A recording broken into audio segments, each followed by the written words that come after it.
Kanna. Hi. Happy Monday. Happy new week. How are you doing, camels? Are you doing good? Are you having a nice day so far? Is that a mammoth? Yes, it is. Behold, the mammoth. Isn't he cute? Look at his little floppy ears. Look at his little pompadour here. Or whatever he has. Look at his little feetsies. Look at them. Oh, and his belly. Look at him. He is so tubular and rotund and cute. Damn, he's so soft. Oh my god, he's so soft. He's one of my two new spudsters. One of my two new spudsters. Not the one I've had on my desk the last couple of days, because that is my jumping spooter. Look at his little bee pattern. He's like a bee. Also, it's really hard for the webcam to focus on because of the dark colors. Look at his little feetsies. Spooter. Spooter. Ah! Oh, you're so cute. Also, Melty. Welcome back to the Camel Squad. Happy 2 years, Kanna. Happy 2 years. Your first thought was a bumblebee. Yeah, he's like a bee spooter. I've been squishing him so much. He's been on my lap so much the last couple of days. Why does he only have 2 eyes? Because he only needs 2 camels. No mocking my cute little spooter. He's so cylindrical cute. I love his little legsies. Oh. So fluffy. Yeah, I know the camera fluctuates. It doesn't like the camera doesn't like the darker colors. Also, where should I put these two? Okay, give me a second, Carlos. I gotta put them away. I gotta put them away. There we go. On top of the PlayStation, to the side here. Oh, and I should also bring out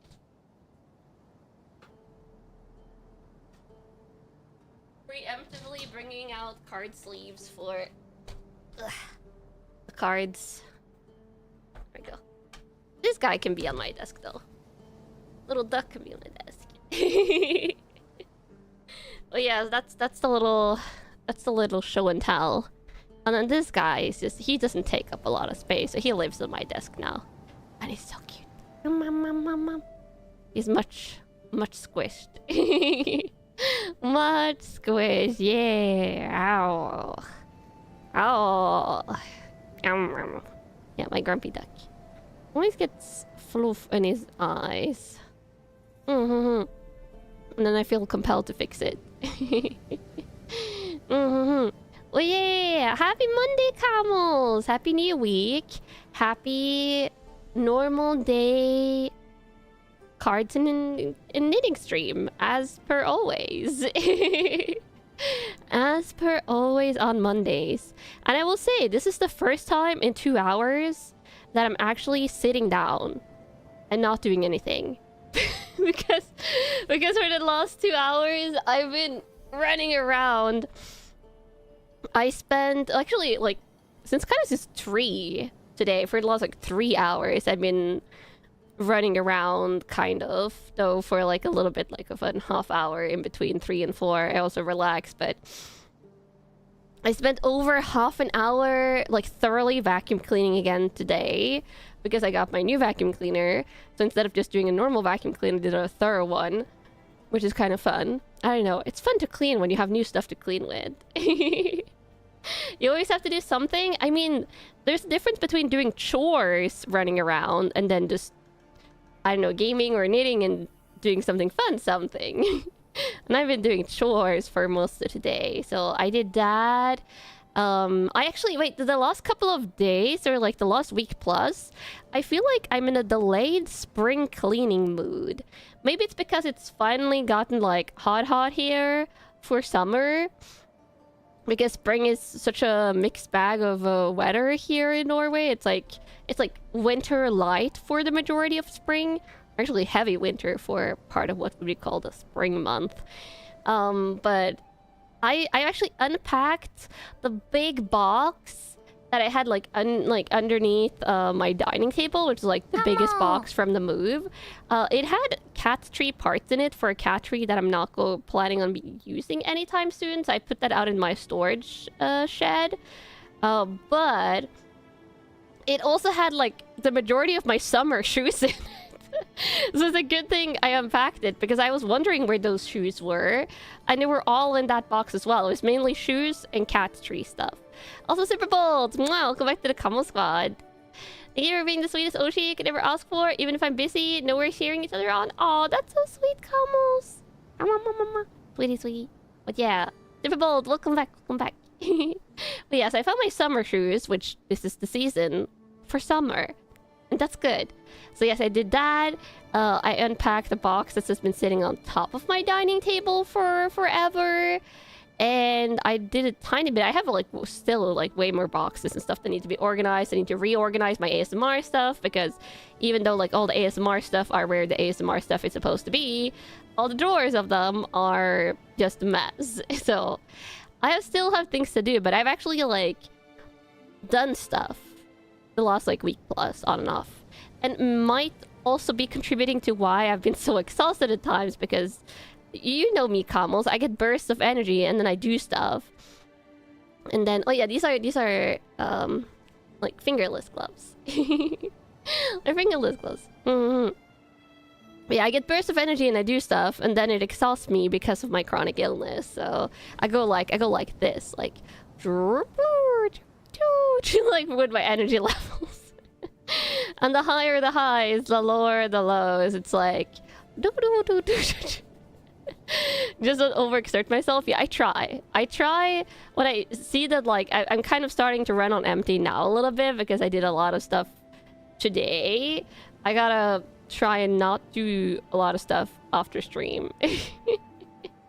Though after stream I have a thing, because that's also a thing I've been doing the last week, is I've been getting a lot of things back, or like sending out like commission project stuff, VTubing thingy. So I got a thing back earlier today, and now I gotta refine a reference sheet for a thingy after stream. So I have probably like 1 to 2 hours of VTuber work later today. You feel that? You know, we never know when the energy peak will be back, so you try and make the most of it. Exactly. That's why it's time to relax and rip some packs of cards. Yes, don't worry. The cards are here. They're just waiting. But yeah, so I did vacuuming today, and then I went outside.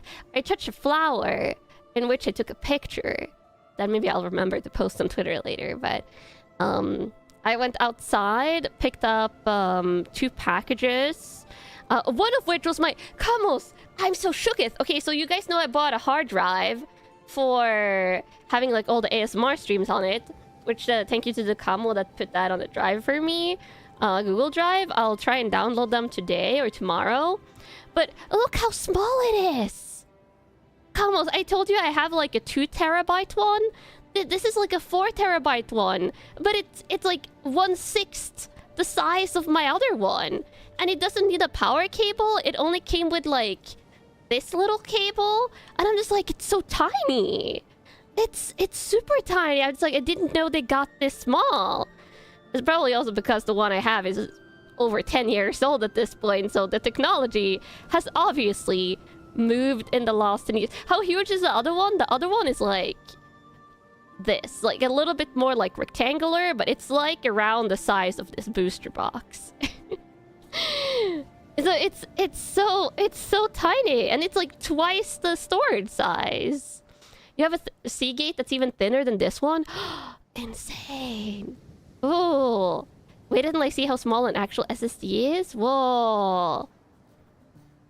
Be careful with the connector, it's prone to bend. Well, I'll be careful. Also, don't worry, it has like a...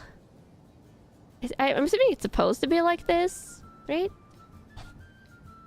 Yeah, it's supposed to be like that. Okay, good. Oh, it's like 2 thingies.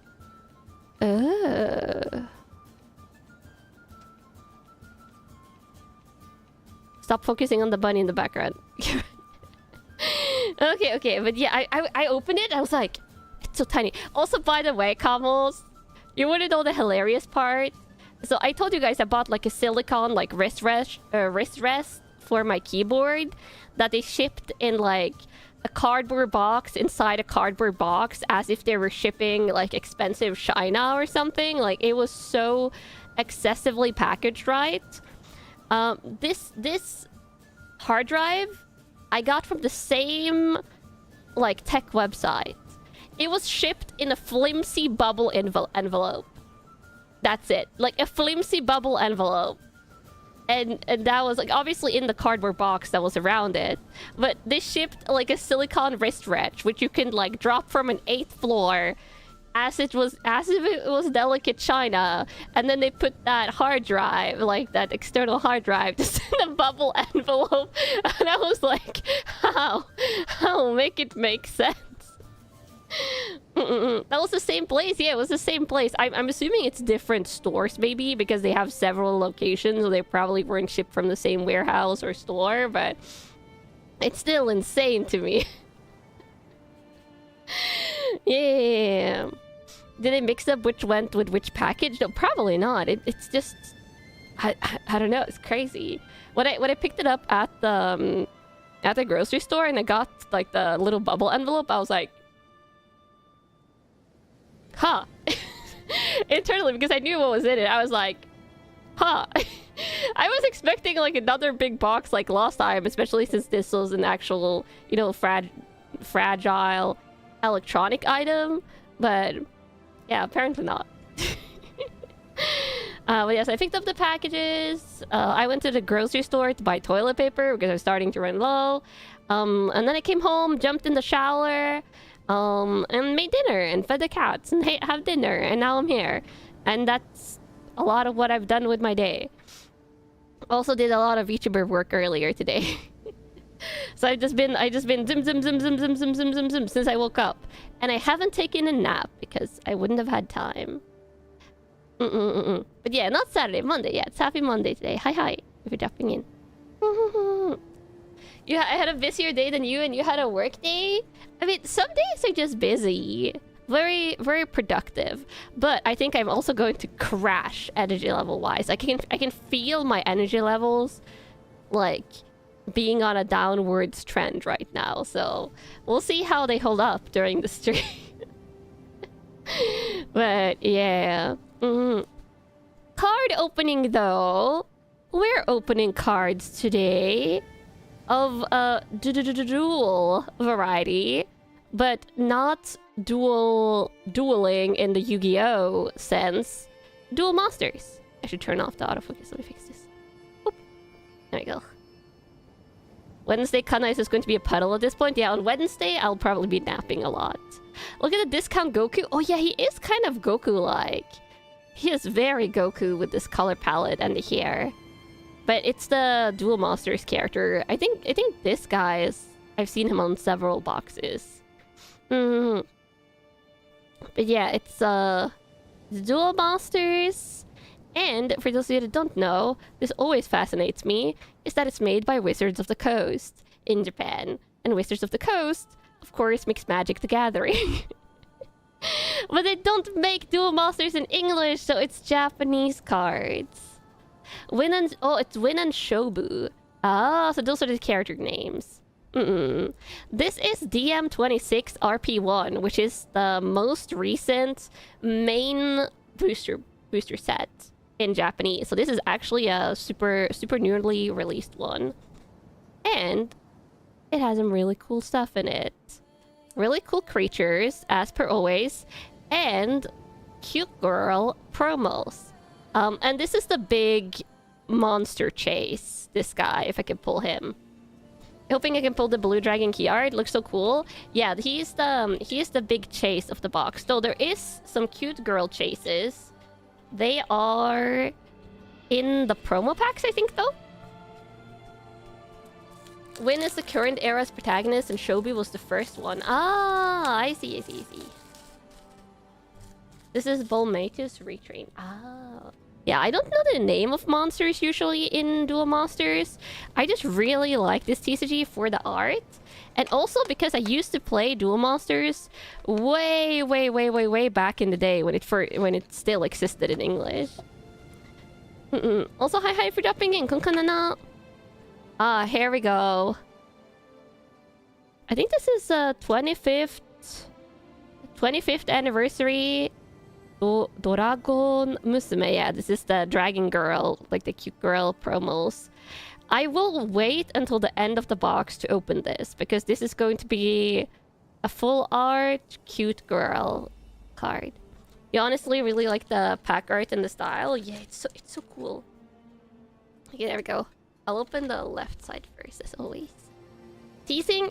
We gotta wait on it because it's going to be a cute girl, Kamos. It's a guaranteed cute girl. And I think there's different rarities in these, and some of them are really rare. Was Duel Masters the TCG where you needed to destroy 6 shields from your opponent to win? I think you had life points in this one, but I don't remember.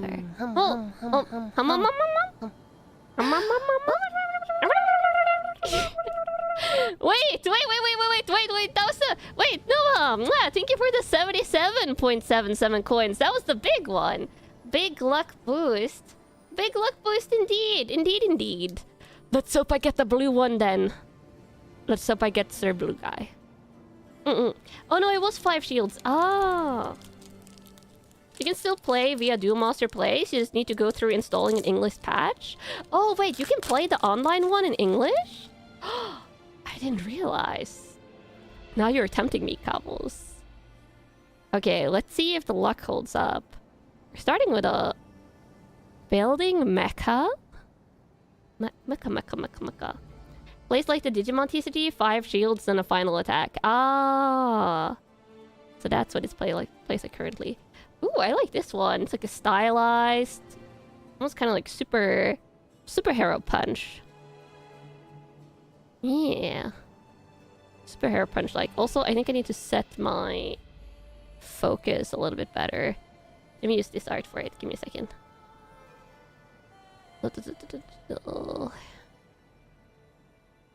Want to set perfectly. Is it set good here? No, that's not good.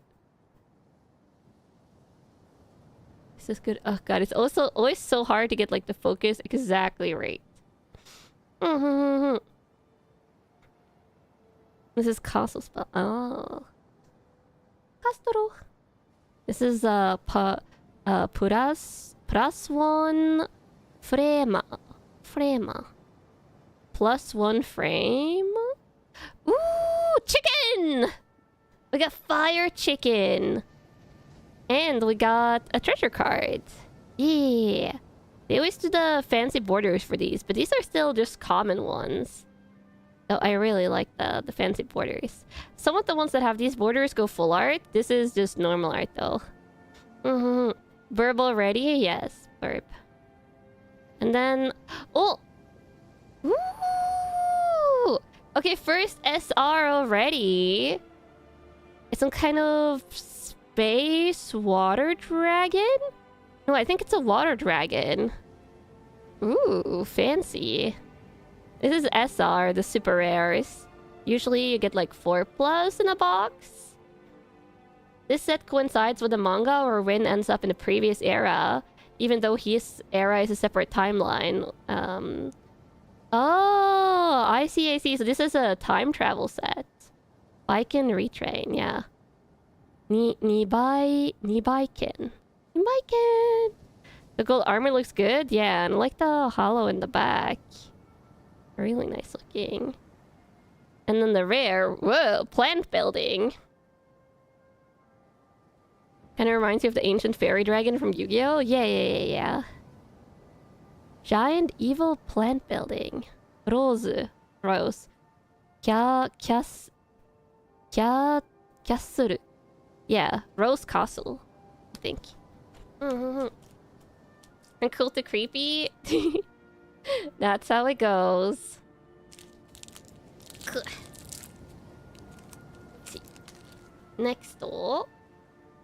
The ones I want are the super cool frame ones with textures on the side. Well, that's my favorite cards. My favorite cards from Duel Masters. Got a lot of building ones so far today.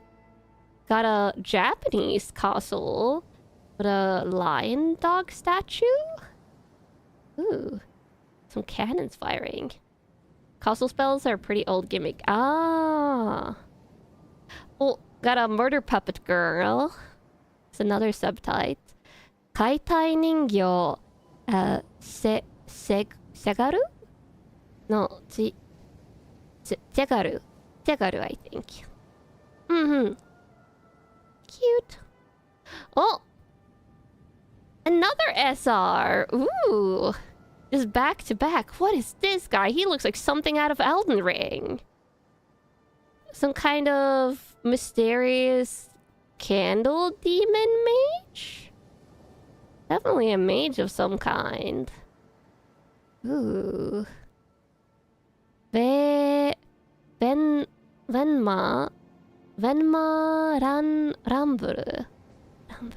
Rumble? I don't know. Mysterious. Also, hi if you're dropping in. Kanna. Oh, full art. I love the full arts. Just a regular uncommon full art. Oh, we got a cool looking knight. He reminds you of Mog. Oh yeah, he is like a little bit like Mog meets Renala. I can definitely see that. Got a knight. I'm gonna put the full arts in their own pile because again, I just like it. Ooh, we got Sea Dragon with Demon Snake Lady. Another water card. Or Sea Snake, rather. The dragon. Sea Dragon Snake? And Demon Lady. Dun dun dun. I hope they have like super silly cards. I haven't looked through the set list thoroughly. Though I will say, Kamos, one of the high rarity cards in this set, like one of the ones with fancy frames, has a Mika Picasso art. That is one of the ones I hope I can pull, but the chances are pretty low. But there is a super cool Mika Picasso art in this set. If you don't know who she is a pretty famous artist that has a super colorful anime style, and she's also the artist of some VTuber models, in addition to Hako's Bales from Hololive EN. Is a Miko Picasso child. Venom Rumble is a retrain of Rumble Temporal Sage. Ah, you got her art books? Yeah. So there's a card by Mika Picasso in this set. So that would be a chase. Ooh, Light Spell. The Light faction really reminds me of playing this back in the day when you have these more like ethereal spell cards, because I remember playing a deck that had like a light tree in it when I was super young. Oh yeah, she also did Fire Emblem stuff. Mika Picasso did Fire Emblem, Engage, art and designs. I really want to make an edit of the online EN cards where all the names are just my first impression names. I cast Murder Puppet Girl. Yeah. Oh, another... Ooh, fancy frame one. Oh, she's cute. A little celestial chess creature? Space creature? Or, oh no, water creature maybe. It's a blue card. It's treasure 2 out of 10. And then, oh, VR. These are alt foils. The foils on these ones usually have the Duel Masters logo like crisscrossing. So if you look at this, you can see it says Duel Masters. That is a scary trap chest or mimic chest of some kind. Terrifying. Imagine opening that in a Souls game. That would get your blood pumping for sure. Put that there. Whoa. That could also be in a Souls game, perhaps. Centipede Lady? Creepy. Sure, it's totally fine. That's how you get heart palpitations, couples. The real heart palpitations. Ooh. Another building. Yeah, so many castle and building spells in this one. I like the artwork. Ooh, pretty! Okay, another full art. Full art common. A little water space creature again. Kiki. This name Kiki. Mm-hmm. And then... Ooh! Fancy frame comment. Another treasure card. Got a water robot. I've gotten so many water cards so far. The thing is adorable? Yeah, I don't know what it is. Just like a little water alien. And... Ooh! Another VR. Got a skeleton knight. For dark and light. Black and yellow. Oh, this one actually looks pretty good with the dual monster foiling in the back because of the light spells that he has. Ooh. Twin cards makes a new card with its dark pair. Ooh, fancy. And then we got another robot. Go. Da-da-da-da.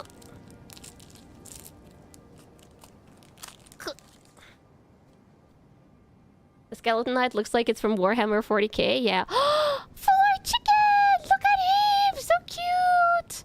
Little fire chicken. And he has a little crown. He's adorable. Kotopi. Rupia. Yeah, these are all rupias. The fire chicken, like, sub-factions are at least usually called rupias when I see them. Rupia, yeah. Kotopi. Kotopi. Pop, pop, pop. Pretty. Kawaii. I love him. My favorite card so far, I think. Oh, this is the guy on the front, but obviously not the chase card, Cobbles. The chase card wouldn't be this random common non-full art, but it's the big chase monster of the set. Probably a support spell of some kind, I'm guessing. Now we got another treasure card. Fancy. Dark looking spell. That would be such a plain chase. It would be like, what? Oh, look at a little guy. Look at this guy. Is he a little beetle armor guy? I don't know. He's cute. And, ooh, another full art. This is a Flame Phoenix Samurai? I don't know what he is, but he's cool. Gariol.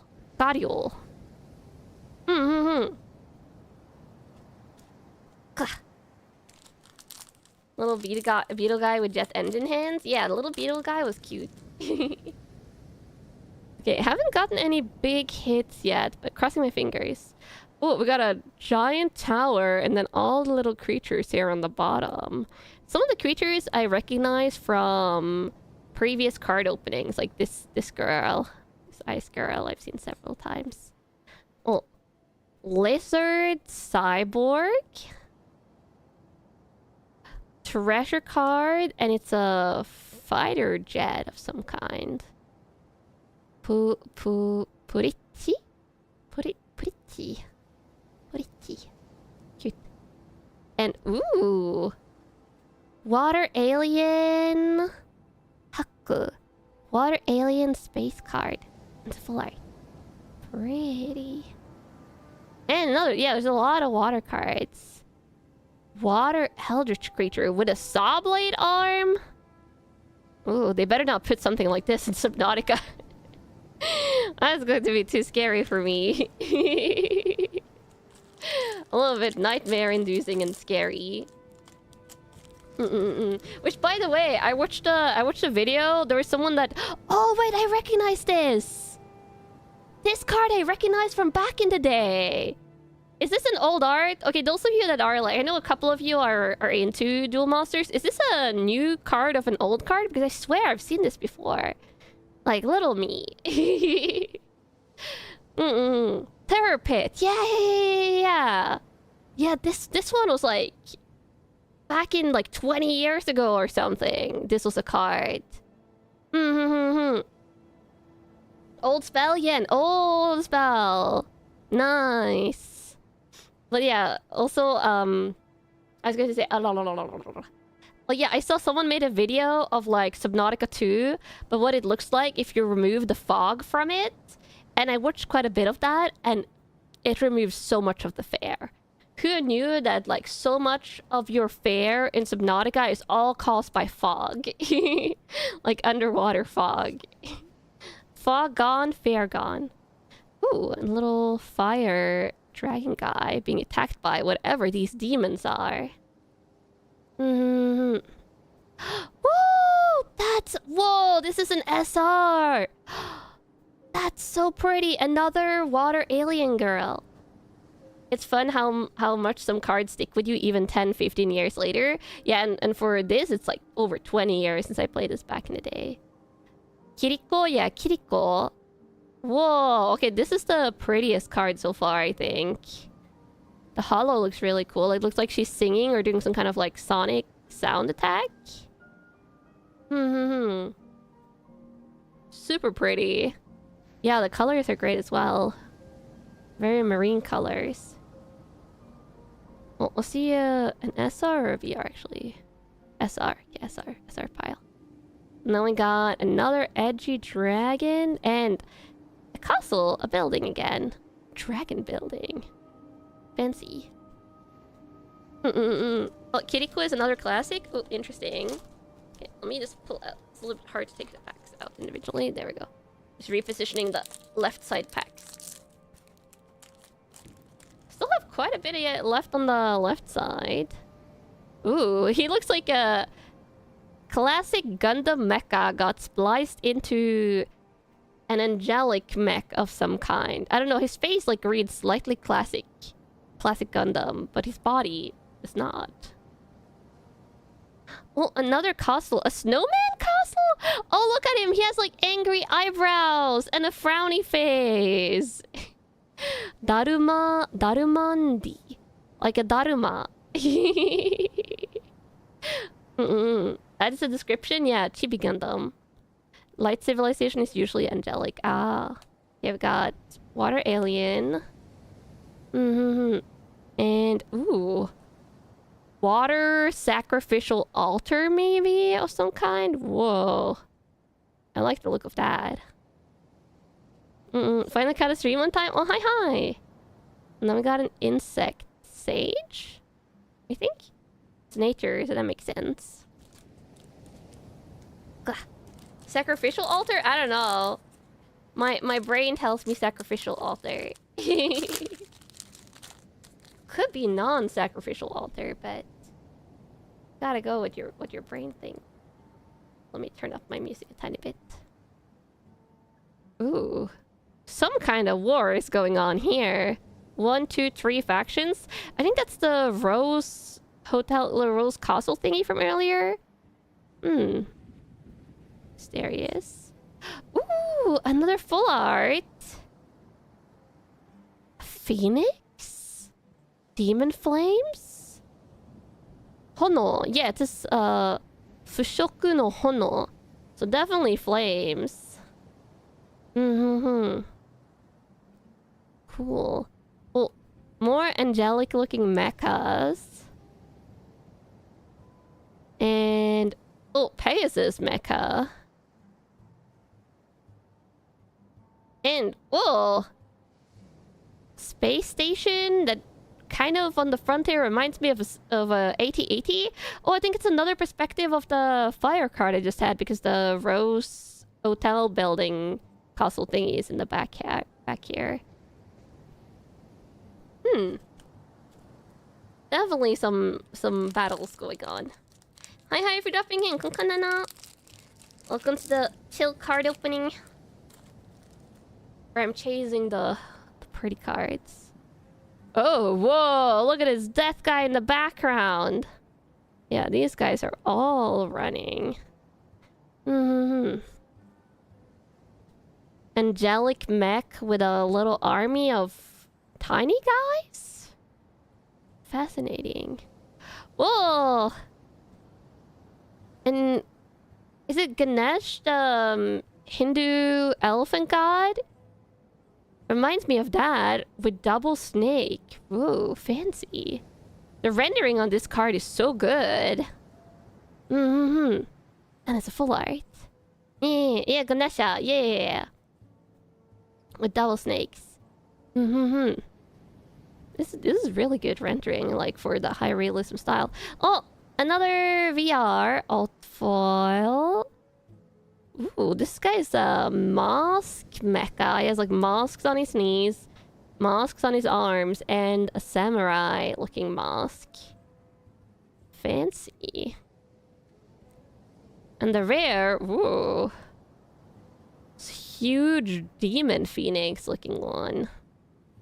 Or not rare, but uncommon. Looks like a Digimon, not gonna lie. Yeah, I feel like Duel Masters has like some cards that look very much like Cardfight Vanguards, some cards that look very much like Yu-Gi-Oh, some things that look more like Digimon. They're so eclectic in the art style, and I love that. It's my favorite thing about it. And then some cards are more like high realism, like this one.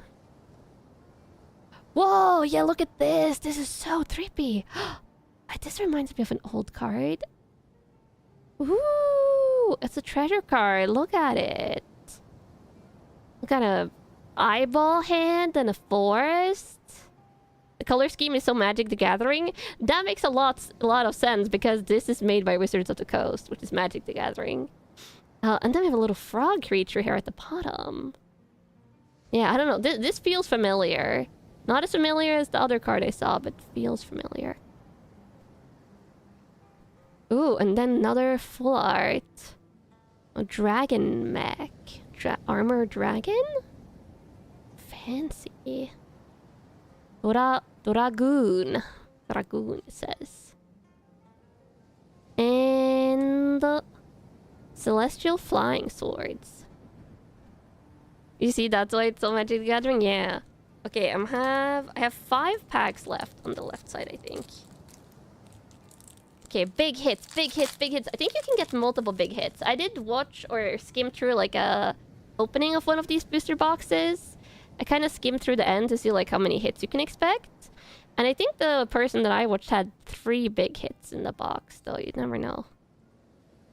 Ooh, Dragon Castle. Fancy. Oh, look at that crab creature! Hungry, hungry crab. Reminds me of a Guzzlord from Pokemon, the Ultra Beast. And, ooh, another full art. This is like a demonic-looking jester. A little bit, like that's like the demonic mask.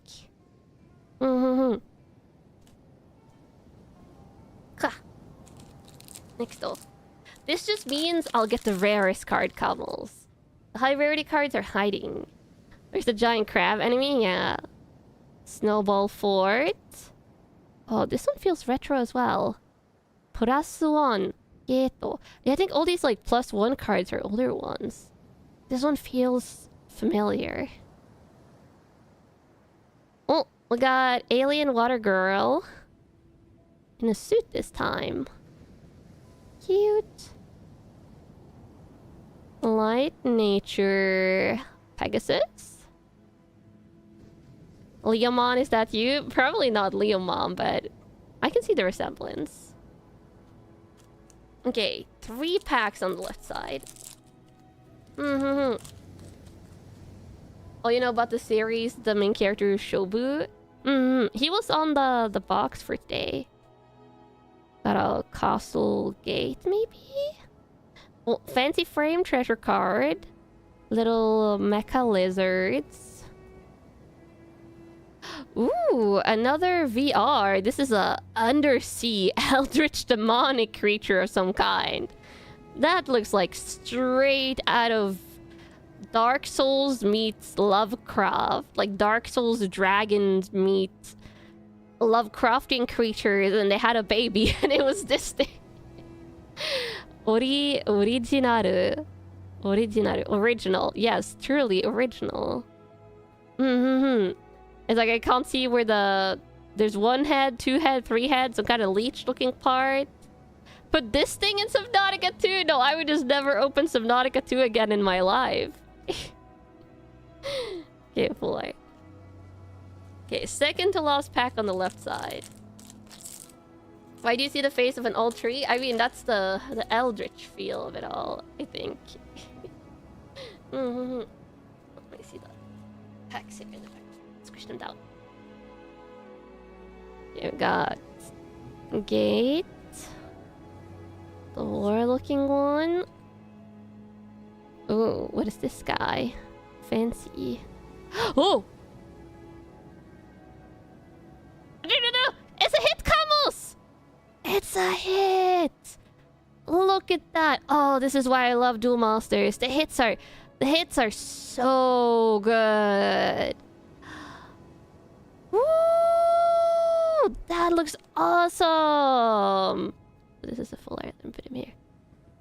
Look at the frames, the silver, like every part of this frame is embossed. It is so good. We got a Eastern armored looking death god of some kind. I don't know. And it's a split cards. You get the dual art here on the bottom. Oh, this is a treasure. This is a treasure rare. A treasure. Ooh. So pretty. Demon. Yeah, he is a demon. It says demon here. Demon Commando. Demon Commander? I think. Fumisuna? Maybe. That looks really good. And if you look closely, you can see on the hollow in the back here, there's little diamonds. And that's because it's a treasure rare, I think. So good looking. Only one per box per rarity. We'll see. I think you can get more of these like fancy frame ones, but I don't know if they can be treasure rares. Oh, and then look at her. She's so cute. Little plant spirit. Snow plant spirit girl. Adorable. One of my favorites so far, I think. It's Fumbillion plus Vashna Sword Dancer. Ooh. That's the name. Yeah, looking awesome. So there was a big hit on the left side. And this is the final pack on the left side. Oh, this is another retro card. I can see it from the art style on that one. Castle. Oh, this is another treasure card. A treasure double, but it's a mimic chest double. Evil! We got a techie mimic chest, and then a fang mimic chest. You can see the flesh under the gold. Wow. It's double mimic camels. Pick your poison type of card. I'll put it here. It's kind of full art. Mimics aren't evil. That guy is very evil. I just know it. Oh, and a armored water creature. Okay, right side now. That's gotta mean that the bigger hit is on the right side. Surely, I believe. And there's also the promo pack at the end. Okay. Oh, murder girl. Might be getting duplicates on the comments now. That is pretty though. Grass warrior riding a leaf dragon. Fancy. Ooh, double full arts. Another grass green warrior. Ooh, cool looking. And water creature. There's more? Yeah. This is Shirley. You know what I mean. You know what I mean, camels. Oh, the Ganesha snake card again. That spell in the background.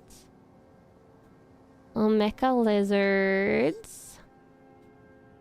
Alien Sparky warrior. And fire grassbird. Look, it's carrying 2 swords in its hands. Kind of like the Elden Ring sword feet vultures or eagles or whatever those are. But this guy has even more epic swords.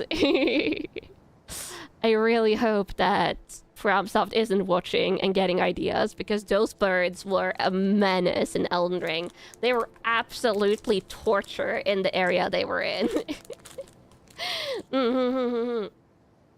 Kinda hard to hit, and also all over the place. In the costly area? Yeah. How does it land?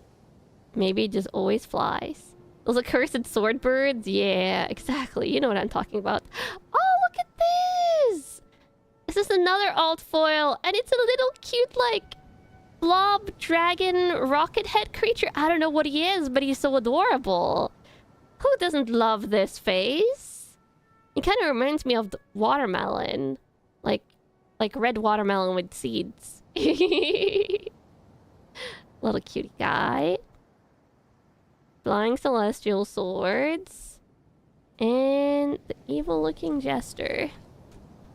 It looks like jelly. Yeah, it looks like it's made out of jelly. Yeah, like a mecha manta ray or an alien manta ray. Cute, cute. Oh, this guy teasing me for the big hit again. Snowman castle. Whoa! Oh, that's so cute! Look at him! He's a little stealth owl? Messenger owl or thief owl?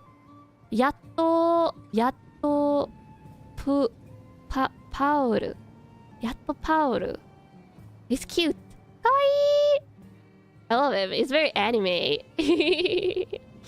Cute little owl? Yeah, adorable, right? Whoa, that's so pretty! This is yellow, green, light green. It's like a ruin or a celestial looking city. Statue lady.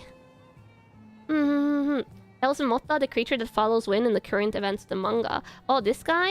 Motta? It's very cute. Oh, and the little plant creature again. Adorable. Dum dum dum. Whoa, what is this guy? Is he a leak? I think he's a sentient leak warrior. And his aubergine friend.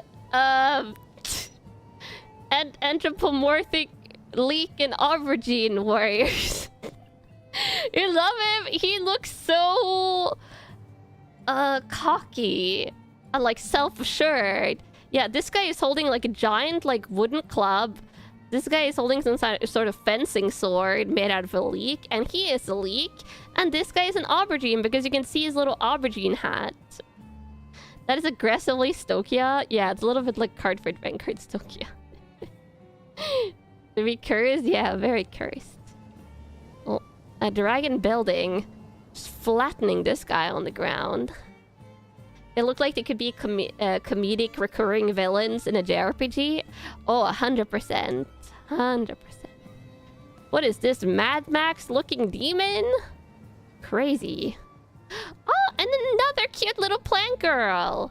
I guess the PAX heard that I like her. Oh, Jet Memotta. Oh, that was the Jet Slime I was talking about. Oh, this guy. Ah, I see, I see, I see. Oh, Kamos! I see fancy border! I see fancy border! Ooh! Can feel the race edges. Look at that. Ooh! Ooh! That looks nice. OR. So not the huge chase, but still. Super cool looking. This is red, black. Yeah, super cool looking dragon warrior? Dragon demonic. Goddo. Oh, literally just god. Literally a god creature. Honestly, it's epic enough to be a god. And there's like kind of like stained glass effects in the background. That is so good. All these metallic lines you can see, like when I tilt it, you see the metallic flashes? Those are all slightly raised off the cards. This is Vin's boss creature while he was in Shobu's era. Ah. 39k if conditions fulfilled. Hits hard. I mean, if it's a god creature. You miss playing this game so much? Yeah, this was so much fun when I was a kid. Okay, so 2 big hits so far. Water creature and Death Flower building. Okay, can I get a 3rd hit? That's the question here, Kamals. I believe. I believe. Another retro spell. Angry looking stone statue warrior. Oh. Got a saber tooth panther or something? For the alt foil. Anger cats. Haven't seen an SR in forever. I got so many SRs in the beginning, and now we haven't seen one. Also, this is like a little Captain Kitty Cat castle. Cute. And a Dragon Ball villain-looking mecha guy. Leopard? Oh, leopard. That would make sense. Saber leopard.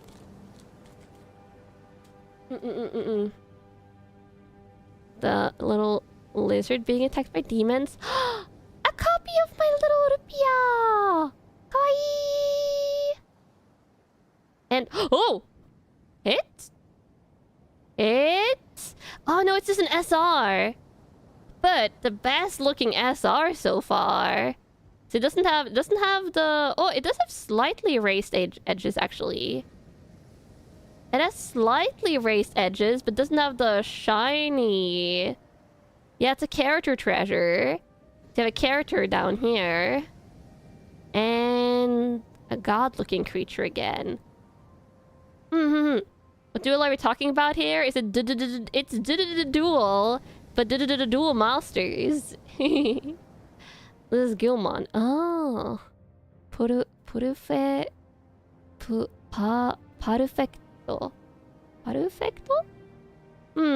This place looks so cool, like an anime skill activation moment. Yeah, like flashing across the screen.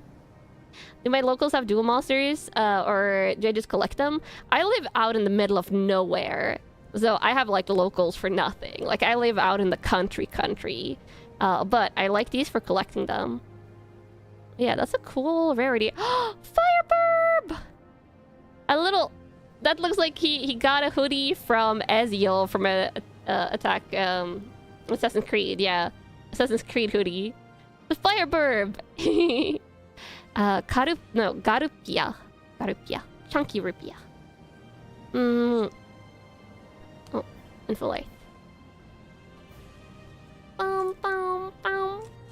Hi for dropping in, Kanna. How's the polls going? They're going pretty well. Sadly not gotten the Mika Picasso art I was hoping for, but I knew that would be a long shot. I have another box of this, but I wasn't planning on opening it today. I was planning on saving it for the future. Ooh, that's a pretty SR. I mentioned I haven't gotten an SR in a while, and now the game is providing. Cool looking light warrior. And sword feet bird. And by that I mean he's holding the swords with his feet. Reaching out, watching a milestone. Oh, let's go. Oh, the nostalgia spell again. These guys, no. Ew. Fancy Fireburb! Look at him! Godama Rupia. Evolved. He's evolving. Also, hi Raiders! Welcome. I hope you had a nice stream. Oh wait, double raid! Cynthia! Cynthia and Penny! I hope both of you had nice streams. I hope you get some rest or some food depending on what you're doing. And hi, I'm Kanna Yanagi, your occult-loving duck detective from Glitch Stars 4th Generation Aerunia. And today, I'm opening Duel Master cards. I'll show off the hits again at the end. And I'll be knitting afterwards when I finish with this. But yeah, cute Fireburb. We have a little electric warrior. And this roast castle demonic looking thingy that I've gotten several times. Okay, 3 packs left now, and then the cute girl promo. Wow. Never seen these before? If you played TCGs 20 years ago, you might have seen these in English, because Duel Masters used to be around in English, but nowadays it's only Japanese. Ooh, celestial looking water creature. Fancy.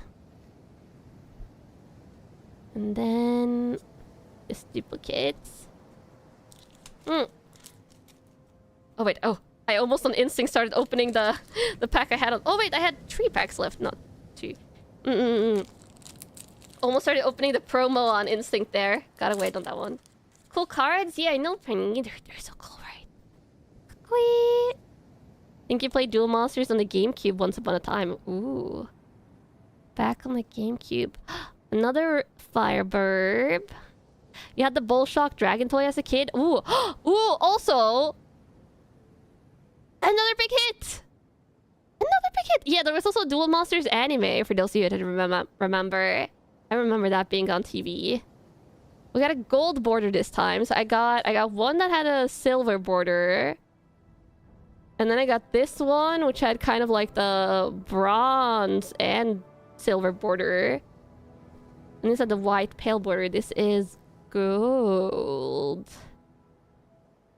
Ooh, whoa! That is a stylized art. Like a heavy outline art. I almost can't tell what's going on here, but I think it's some kind of like shark hand and like demonic. This is another god though, like a god card. Is this a secret rare hit? Is it?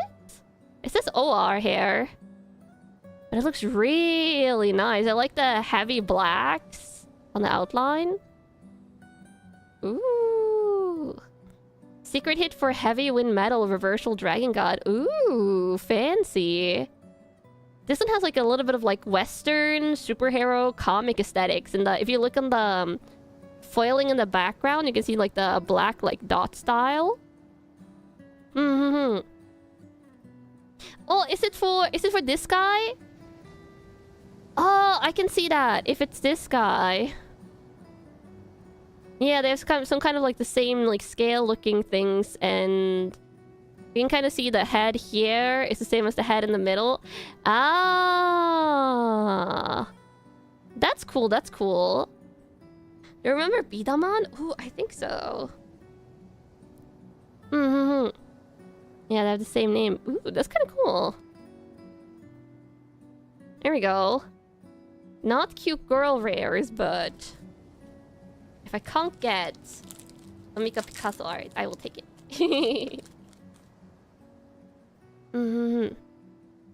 Okay, fire, full art. Tower. Ooh. Water space tower. When will Duel Masters get a reboot that will bring it back into popularity like Beyblade? I mean, I still think it's decently popular in Japan, which is why the TCG is still around in Japan, obviously. It's just not internationally popular. Also, this is the final normal pack. Let's see. I don't know if I can get another big hit, but that would be amazing. The Gundam Splice looking one. Well, not one of these. I don't think it's a final big hit, but this is a demonic gate looking thingy. Yeah, no final big hit. But I saved the promo for last Camels. This should only be one card, and it should be a cute girl as far as I know, because this set has cute girls as the promo. There is a blonde girl that I hope we can get, but any of them would be cute. Like, they're all cute, but there's one with blonde long hair. That would be super cute. Okay, 3, 2... Ta-da! Oh my god, it's her! It's the one I wanted! I don't think it's like her highest rarity. Like, these ones, I think like I have 3 rarities for all characters, but it is her! She's so pretty! It's the one I wanted.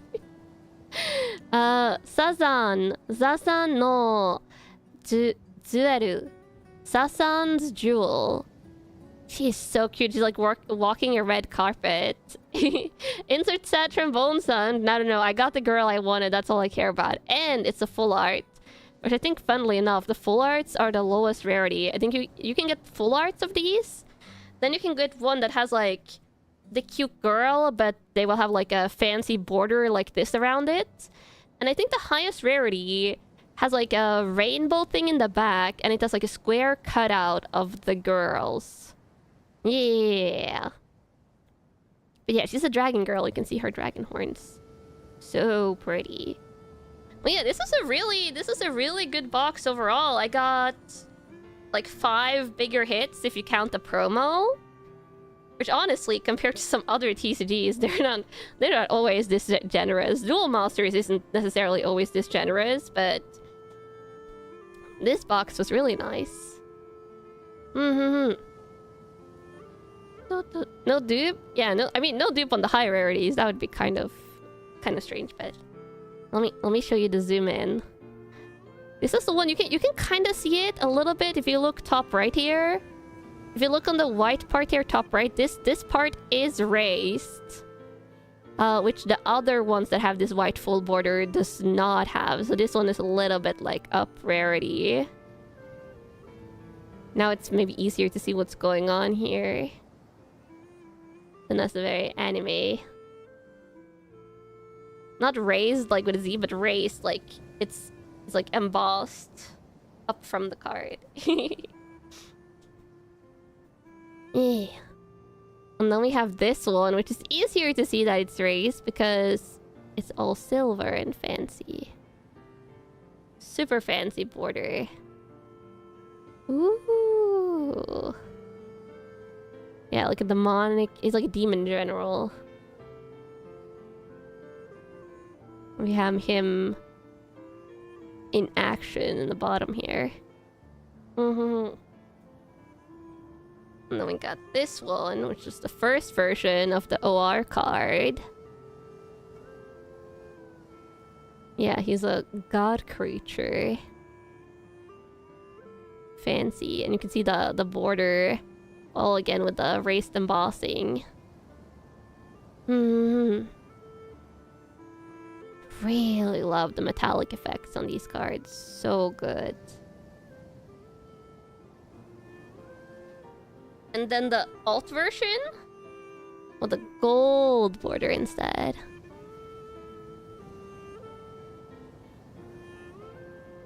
Super nice looking. Dun, dun, dun. And I love the shading in the back, like very, very comic book style.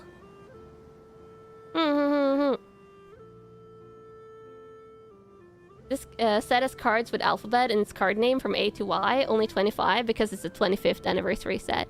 Well, that's pretty cool. And then we have the Dragon Girl. Zazan no Jueru. Really pretty. Dun, dun, dun, dun. DMP currently has a Frieren collab event up. Oh, the online play? That is super cute. Yeah. I have a second box of this, but I think I'll open that in the future, Kamos. Okay, let me get these sleeved. Obviously, I'm sleeving all the ones on the bottom. Did I get the card from the artist I mentioned earlier? Sadly not. It's only a high rarity card. Like, it's basically the same rarity tier as these ones because it's a fancy frame card. But I still have a shot in the other box that I have. You opened an SSR Korone from an Holo TCG pack you bought last weekend? Ooh, nice. That's super good luck. There we go. Dun, dun, dun. The Dragon Girl promo is an alt art for Tamseed based on Southern Renaissance dragon element. Ooh, cute. Have I graded cards before? I have not, but I try to take very good care of them in case I want to grade them in the future. Though if I'm going to grade them, it would mostly be for fun, like it wouldn't be for selling. So I don't know if I would grade with PSA. I would probably grade for whatever company I like the slabs look of the most. And if you're wondering what a slab is like the hard case, the hard plastic case they put the cards in when you get them graded. Yeah.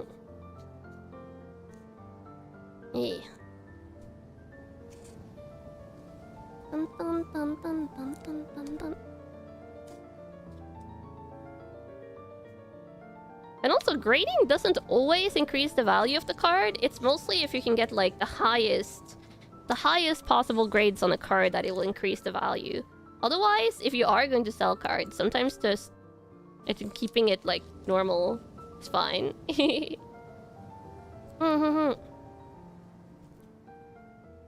So these are... Oh, let me turn that off the focus. These are the other hits. The VRs and the SRs. Just to summarize. This guy is so cute! I also really like this one. This one is really pretty. The Kiriko. And then the big hits.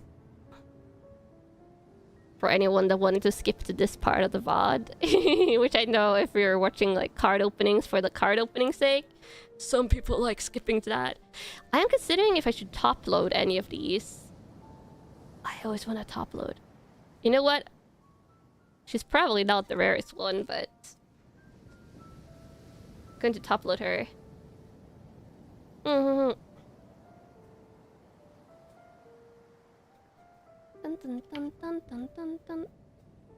There we go. I'm top loading cute girl. It was double sleeve. Oh, I only single sleeve my cards, but the ones that are like high rarity, I top load. Protect the waifus? Yeah, exactly. Okay, let me put away the card stuff and I'll get out my knitting camels. ちょっと待ってください. You can look at Grumpy Duck while I do that. Grumpy Chunky Duck. Dun dun dun dun dun dun dun dun dun. Putting cards in the cabinet. Making sure to not drop them on the floor. And then...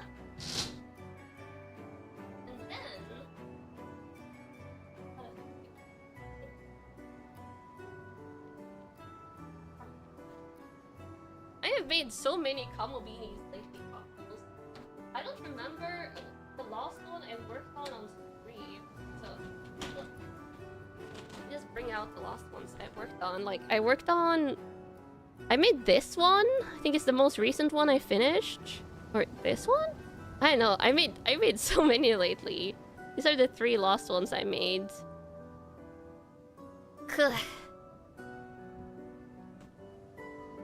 And then yesterday, I started a darker color one. You see, this is taking off my gloves, so I can actually knit.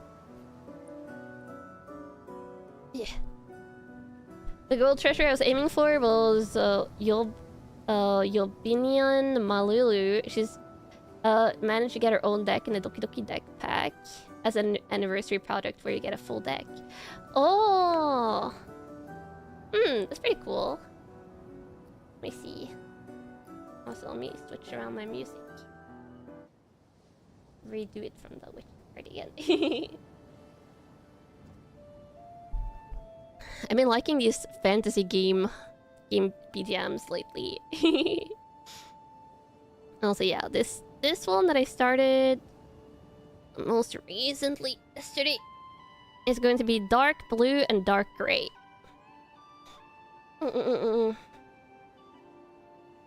A blind deck pack where the pack is just a deck? Or you buy a deck pack and you get is it like a random deck? It's kind of fascinating. Bare hands? Yes, the bare hands. For knitting dexterity purposes. Let me see. Maybe I'll adjust where I have the camera. Give me a second. I'm just going to start this thread. Start this thread and then I'm going to adjust camera.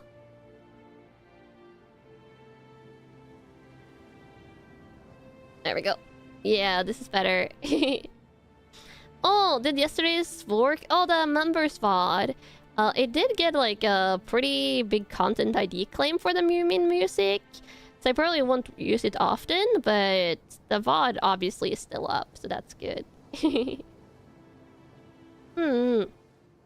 Makes sense to hype up the 25th anniversary with such a product. Yeah, okay, so just blind packs where the entire pack is a deck. Interesting. Oh, toggle. Oh, thank you, Camels. There we go. My knitting. Navy blue and gray, very nautical themed. Yeah, this is, to be fair, one of the most unfortunate color combos for me to knit on stream. For reasons that you're seeing here. Because my camera always tries to overcompensate for dark colors. So every time you're going to see this, you see it's making my hands lighter. Because it's trying to overcompensate for the darkness. So I do apologize for that, Camels. There's nothing I can really do about it other than do this entirely off stream, but as always, I knit whatever part I am on stream, so I don't know, you might want to like not look too closely on the knitting for a little bit. Your eyes feel funny. I'm sorry, Camels. Look away. Look away. Oh, maybe if I knit lower. Okay, if I knit lower down, it's probably better. Let me turn autofocus on. I'll just knit further away like this. Yeah, that's probably way better. You won't get to see things in as high of a focus, but the camera crew will be freaking out less.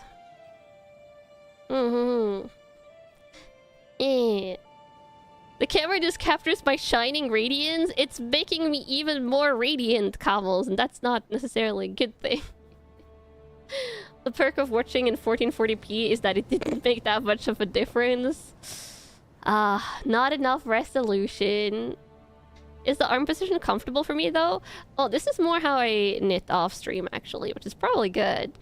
I've been doing so many neck and shoulder stretches every day, though, like the last 4 or 5 days, because I got neck pain at the end of last week, so I've been doing pretty good to do that.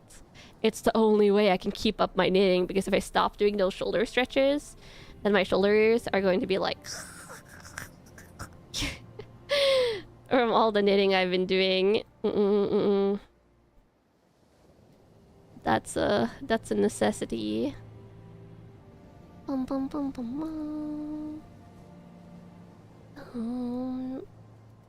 yeah, what do you want to chit chat about today, Camels? Camels. I've kind of already like chit chatted about everything I did today, which was a whole bunch of chores and walking outside. Which, by the way, I can already feel the high humidity of summer. Norway gets like pretty decently humid in the summer season, so the heat feels very, very hot. Less of a need for moisturizing my hands, but you notice you type the emotes names so much on your phone that your phone is auto-filling them? Wow. You recently finished the Edge Runners collab in Wuva and you can't stop crying? Oh, was it emotional? Crying and gachas.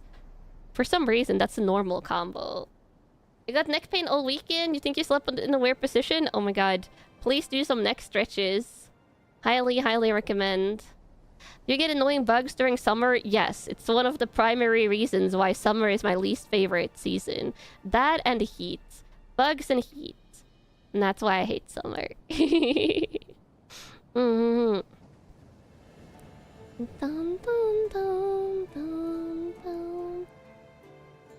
If I watched Edge Runners, I would cry during the collab. I have not watched Edge Runners yet. And I'm not spoiled on it. I'm planning on watching it in the future. You think you need a new bed? Oh, maybe. I mean, beds and mattresses have like a lifespan and durability. How is the PC stuff gone? I haven't gotten to test BIOS yet because I was really busy today. So the plan is to test it before stream tomorrow. If I can't do it then I can always do it on Wednesday, because Wednesday it's no stream day. Is the crying in gacha mostly if you don't win the 50-50? No, it's the stories. Gacha stories always get so feelsy. Yeah. Summer is the season of romance. Is it really though? Like, come on, okay, if you think about it, wouldn't the most romantic season be winter? Like, 'cause it's cold and you spend time outside and you could cuddle under a blanket and there's like hot cocoa and stuff like that. I feel like winter would be such a much more romantic season compared to summer. And I'm not saying that because winter is my favorite season. Does Norwegian houses have AC units? Or do we just tank summer? In general, in Norway, you often tank summer. And I tanked summer until very recently. But last summer, I got installed an air conditioner in my apartment. So now I live that sweet, sweet air-conditioned life. So I have an air-conditioned blasting right next to my PC right now. Winter is my favorite season, I know, but it's good. Winter is so much more romantic, I think.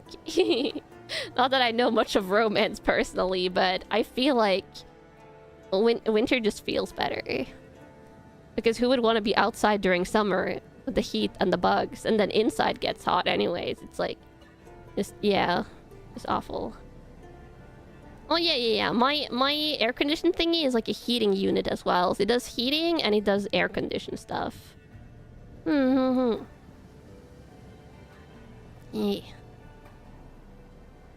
Normal people would want to be outside during summer. Well, normal people are weird and have better heat resistance than me, obviously. Winter is romance if you're in a relationship. If you're alone, it's just lonely. Hey, I'm not lonely during winter, but I also have you guys, so... There's that. Let me do... Make sure I'm not pulling this way too much. No, I need to switch these over. The best time of the year is a small period of time after snow, when the ground have melted and the bugs have yet to awake. The bugs wake up so early, though. Like, so early. Do you have any new guesses on what the new Bandai TCG will be? The one that they are announcing on the 18th? Oh wait, which TCGs does Bandai have again? Because doesn't Bandai have a lot of TCGs?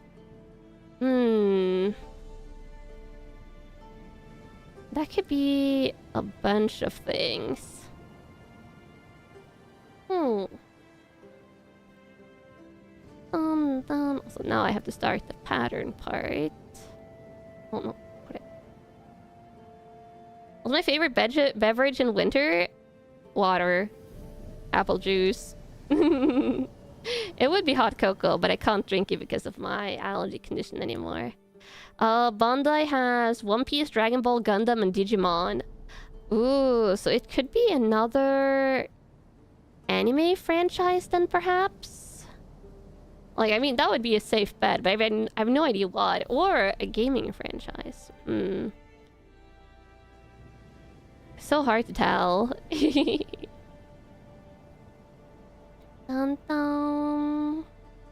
Yeah, when I was younger, I used to really like hot cocoa. Not even tea. Oh, I hate tea. I can't drink tea or coffee because of my allergy condition anymore, like, anyway, but even before that, I hate tea and I hate coffee. Tea because it tastes like bitter water to me, like, no matter how much sugar or stuff I put in, it just tastes like bitter water. Oh, Miyu, hi, welcome, Raiders! I hope you had a nice stream, Miyu. I hope you get some rest or some food, depending on what you're doing. And hi, I'm Kanna Yanagi, your occult-loving duck detective. And today, I'm knitting. I opened some cards earlier, but now it's knitting time. But yeah, I think I have the type of taste buds where I taste bitter and sour stuff more easily or more strongly. Or at least it feels like that, because I tend to not like bitter and sour stuff. Among which are tea and coffee. I know how to make good tea though, because growing up, my mom really liked teas. I would make her tea quite a lot. Or at least I know how to make what she considers good tea.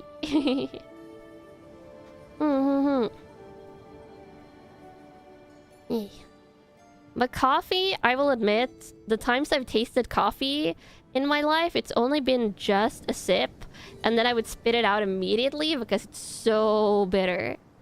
Oh yeah, true. Coffee smell is kind of nice. Like, the smell of coffee can be pleasant, like a good coffee shop. But the taste of it is... just not for me. I've tried white tea, though. I don't know. I know I tried green tea and black tea and a lot of like floral teas and stuff. Like I tried a good variety of teas. Tried like cinnamon and apple tea, blueberry tea, and I really like blueberries. Strawberry tea, green tea, classic Earl Grey tea. Like I've tried a huge variety of teas, just it's not for me. Coffee smell is super nice to you. The taste is usually only if it's in chocolate. Oh, I will say, back before I got my allergy condition, I used to bake a lot, and one of my favorite things to bake would be chocolate cakes. And some of the best, like, decadent chocolate cake recipes, if you want, like, the darker chocolate cakes, a lot of them contain coffee. So there was actually, like, one chocolate, like, dark chocolate cake I would make frequently, that had a good amount of coffee in it, like, several tablespoons of coffee. Like, a good chunk of the liquid ingredients was just straight up coffee in that one, like, unsweetened, freshly brewed. And it adds like a little bit of like a... It's like a slight like tangy bitter flavor to the chocolate cake. Really good. Adds depth. So I do like coffee in that setting, but that's the only setting in which I like coffee, is when it's used as an ingredient in cake. Sounds gross? No, it's really good. Like if you've had dark chocolate cake in your life, chances are you might have had coffee, like in the dark chocolate cake, because it's actually quite a common ingredient. What about iced tea? No, iced tea still tastes better. I don't like any form of tea.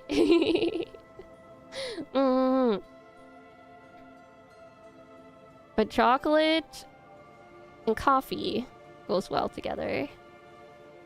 You like cappuccino? It's not one of the most incredible things you ever tried, but you're okay with it. Interesting.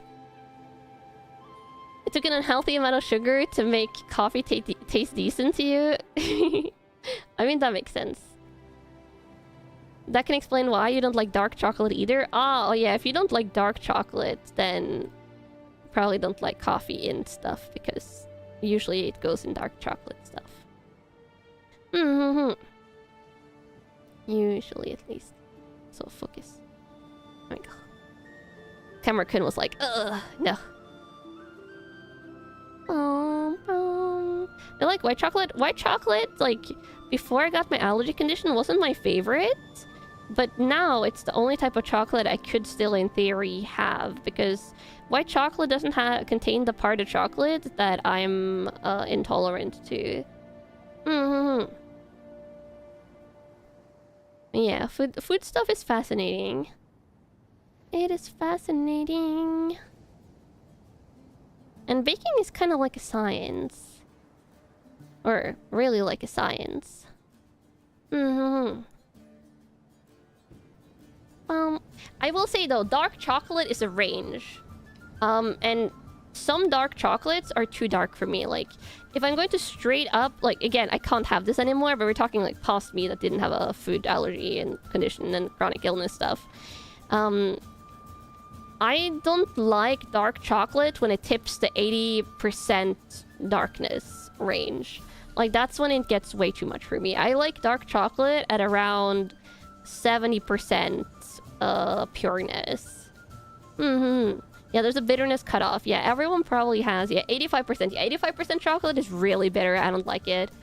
But around the 70-75% range, if it's a good quality dark chocolate, really good. There's ranges. Yeah, if you look at dark chocolate in the store, like the next time you're grocery shopping, if you look at it, usually dark chocolate will have pretty prominently on the packaging, at least if it's like a higher quality one, it will have displayed like which degree of pureness it is, and the higher the percentage, the more bitter it is. Tried 90% plus dark chocolate to cut on sugar and could never finish it. Yeah, 90% super high. That is super high. Generally, the choices are 70, 80, and 90%. Yeah. You've gone up to 90% before, and it was really nice, but it was a really pricey artisan chocolate, though. Oh, that could mellow it out, I guess, but I think for me it would still be too bitter. You've had spicy dark chocolate in the 80% range? Oh, yeah, it can be nice in combos. Chili and dark chocolate is a really nice combo, but I like it best in the milder dark chocolate still. Yeah. Did I ever try and make mud cake? Not really, no. Dun dun dun. Confectionaries chocolate, which is just pure cocoa. Pure cocoa. Darkness. Is there a Starbucks in my neighborhood? Camels. I think there's some different definitions of like out in the country around here. Okay, so I live in Norway, Camels.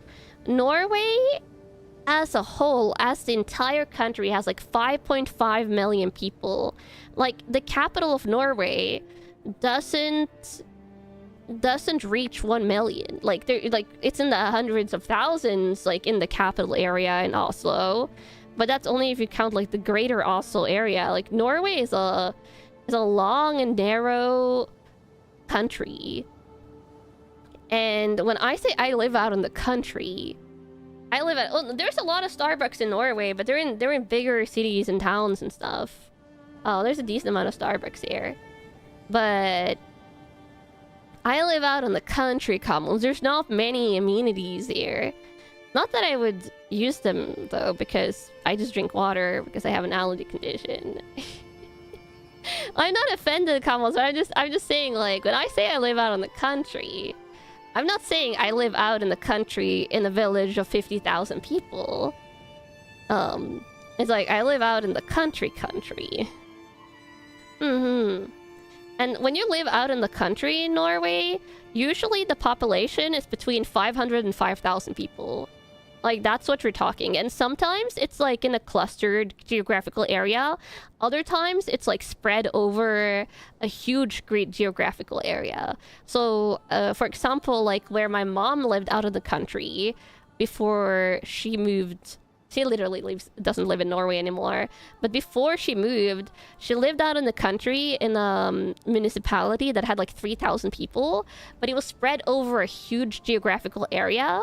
So the little place where my mom lived, like her neighborhood, she had to drive 10 minutes to reach a tiny grocery store. And then she had to drive 40 minutes to reach a slightly bigger grocery store. And if she wanted to go to the third grocery store that was in the entire municipality, she had to drive over an hour. And in her immediate neighborhood, there was like 10 houses. And we're talking like huge like grass areas between each house. Like that's how out in the country it gets sometimes in Norway. It's not that bad like where I currently live because I can walk to the grocery store instead of having to have a car, but it's like this is the ranges of what I'm talking about when I say like out in the country in Norway. Is it compulsive farming lands? Where my mom lived, it was like a farming and fishing municipality like back in the day. But I guess more fishing and less farming like nowadays. But she just doesn't live there anymore. You live in a town that's small enough to be quiet but big enough to have a couple of supermarkets? Oh yeah, that seems like a really nice size. I wish I had some like couple of like bigger stores near me, but it's why I moved out here, because property prices were so cheap because it's in the middle of nowhere. Farthest you've been out in the country is like a 20-minute drive to a grocery store. Yeah. Did I also walk up hills on my way to school and back? Oh, when I was young, we lived in a bigger city. I grew up in like a decent-sized city in Norway, so I did walk and take my bike to school. If I walked, it probably would have taken 15 to 20 minutes to school, I think, when I was young. But I would walk or ride a bike depending on what time of year it was to elementary school. I didn't get I didn't get driven to school when I was young. Though we lived super close to the kindergarten that I went to, so when I was like an older kid in kindergarten, I would just walk home on my own.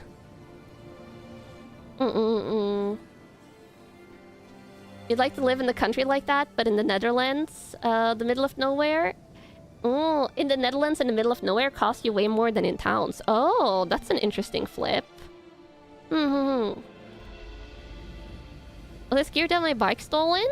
Oh, when I was in school, not really. I think I was more scared that it would be tipped over, because that sometimes happened with the bikes at my elementary school. Where I grew up, like, someone would, like, go and tip over, like, the bike racks where all the bikes were. Well, there was a cinema in the place where I grew up, but yeah. Well, don't ask me too many questions about my current place, Kamals. Like, I might answer some stuff, but I'm not going to give you a detailed accounting of every single stuff you can find in the place where I currently live. Just know that there is an apothecary in walking distance, and a grocery store in a walking distance, and a place I can pick up packages in walking distance. So I can pick up my allergy meds and buy groceries and stuff. But there's not much else amenities that I use.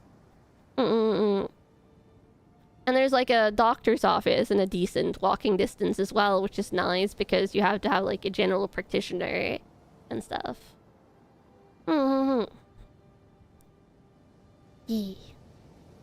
Also, hi, how you for dropping in, Kanna? Hope you're having a nice day. I live in Kannaland, yeah. I know it's like easy to be curious about like what's around me, but you know, as a content creator, it's easier to talk about places I have lived before in detail than just to talk about my current place. Being from the southern US, being within walking distance of anything is kind of a foreign concept for you. Oh yeah, I will say, ironically, the last place I lived was in a bigger city, but I lived further away from the grocery store than I currently do, because it was a bigger city, so there's like more residential areas. Like it was bigger, like it was a bigger selection of grocery stores in the city in total to pick from, but they were more geographically removed from me because I was kind of unfortunate with the location of my last apartment, like vis-a-vis grocery store locations. And it was also really annoying because I lived like kind of in the middle of like two different grocery stores, so every time I got a package sent to me, sometimes I wasn't able to select which store it should go to. So it would be like 50-50 one place and 50-50 the other. And one of the grocery stores stuff got sent to was really inconvenient to get to, so that was an annoyance. But now it's pretty decent, like, because I only have one general pickup point location where most stuff gets sent, if it doesn't get left on my doorstep. And stuff being left on my doorstep is the best case scenario, because then I don't have to go anywhere. It was grocery store gacha? Yeah, exactly. Every time I received a package, it was like, I would be like, please, please, please, go to grocery store A, not grocery store B. And then every time it was grocery store B, I was like, rip. Because it was a grocery store that I usually never shopped at. Your town is super dense with stores and supermarket. You're never further than a 2-minute walk from one. Ooh, that's so convenient. No experience with DoorDash then? Oh, I've never used DoorDash actually. I don't think I've used food delivery services since I lived at home in like junior high school, and I think we got delivery pizza once. But only once, because I was pretty poor when I was in junior high school age, so we almost never ever ate out, and if we did, it was like fast food. Or like a couple of times where we get like delivery pizza if it was on sale. But otherwise it was always home cooked food. And not always like good variety of home cooked food because again, limited financial means. And that was because my mom was raising me and my sisters on her own, so yeah. And then when I was in university, I lived in student dorms and I was living on student loans. So I also cooked my meals myself then.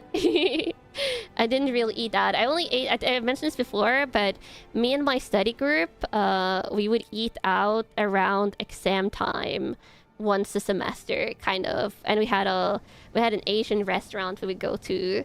So that was the one eating out indulgence. Otherwise, it was mostly all making homemade food. And occasionally a Subway from Subway. Yeah. I would get the ham and cheese basic Subway. Heat it up, of course. So the cheese gets all melty. Knitting stream, interesting? Yeah, if you haven't been here before, this is what I do every Monday usually. Opening cards and then knitting and chatting. Subway, hooray! The Subway was good because it was fancy and I didn't make it myself. Oh, not a whole Subway, just like a half one. Yeah, it was a Subway like across the street from one of the university locations because the university was like geographically spread. Yeah.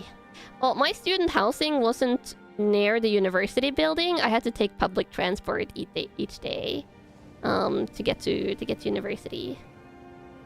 Never eaten at Subway or anything like that. I think at least Subway, this was years ago though. Subway at the time was nice. Not like super high quality stuff, but it was nice and filling. You had Subway so much you got fatigue from it. I can get that, but I didn't have it often. It was like once a month, maybe. And then occasionally the in-school, like in-university cafeteria little store would have baguettes with like some kind of chicken curry thingy in it. And I would get that once a month as well. You used to eat at Subway a ton, haven't been in years. Yeah. Sometimes those franchises like change over the years. Like they changed their suppliers, they changed their recipes, so I have no idea how it is anymore. That sounds tasty. Yeah, the chicken thingy was tasty. Though Subway was usually cheaper, like for how much of a sandwich you got compared to the university cafeteria. It always confused you to how other students had money to party every week. I know how some of my classmates had excess money is because I know I had one girl in my study group who got full student loans.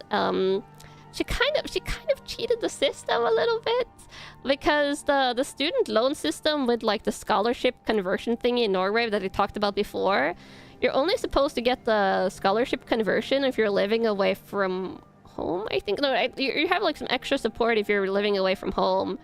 And what she did is that her parents were split up. So she had like one recorded as her primary residence and then she lived with the other parent. I don't know if that was like entirely like legal. But she had like her full student loan and she lived at home, so she didn't have living expenses. So she would spend a lot of money on like games and stuff, and also fancy food and snacks. You know, a lot of people took student loans and invested it. Oh yeah, that also happens in Norway. Students that get like student loans even though they have full support from their parents, and then they invest it because the loan interest rates like that you have to pay back on the student loans is one of the most beneficial ones. But those are the like the rich kids that are upper middle class kids, where the parents basically can give them a full ride, or they live next to the university, so they don't really have to spend money on school. You had very little money in college. You're always amazed at how much stuff your friends could afford that you couldn't. Yeah, I was also like pretty frugal in college to make my student loan last. Like, I had a decently cheap student housing, but it was also like not very modern student housing. But I didn't care too much about that because I had to afford living in the day-to-day, and it was in a safe neighborhood, which honestly I cared about a little bit more. So if I had to walk outside at 10 p.m, I didn't feel like I was in danger. You just joined and I was talking about debt. How well timed? Yeah, student loan debt. And I'm still paying my student loans, like the ones I have remaining, little by little. Am I Norway? Yes, I'm Norwegian.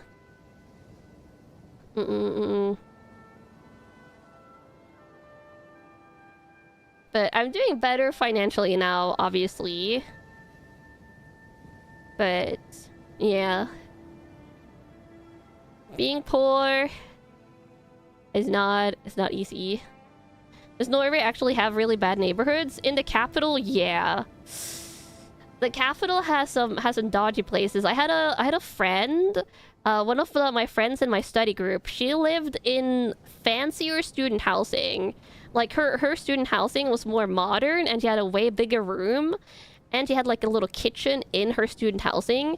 But she had to go through dodgier places in the city to get to her student housing.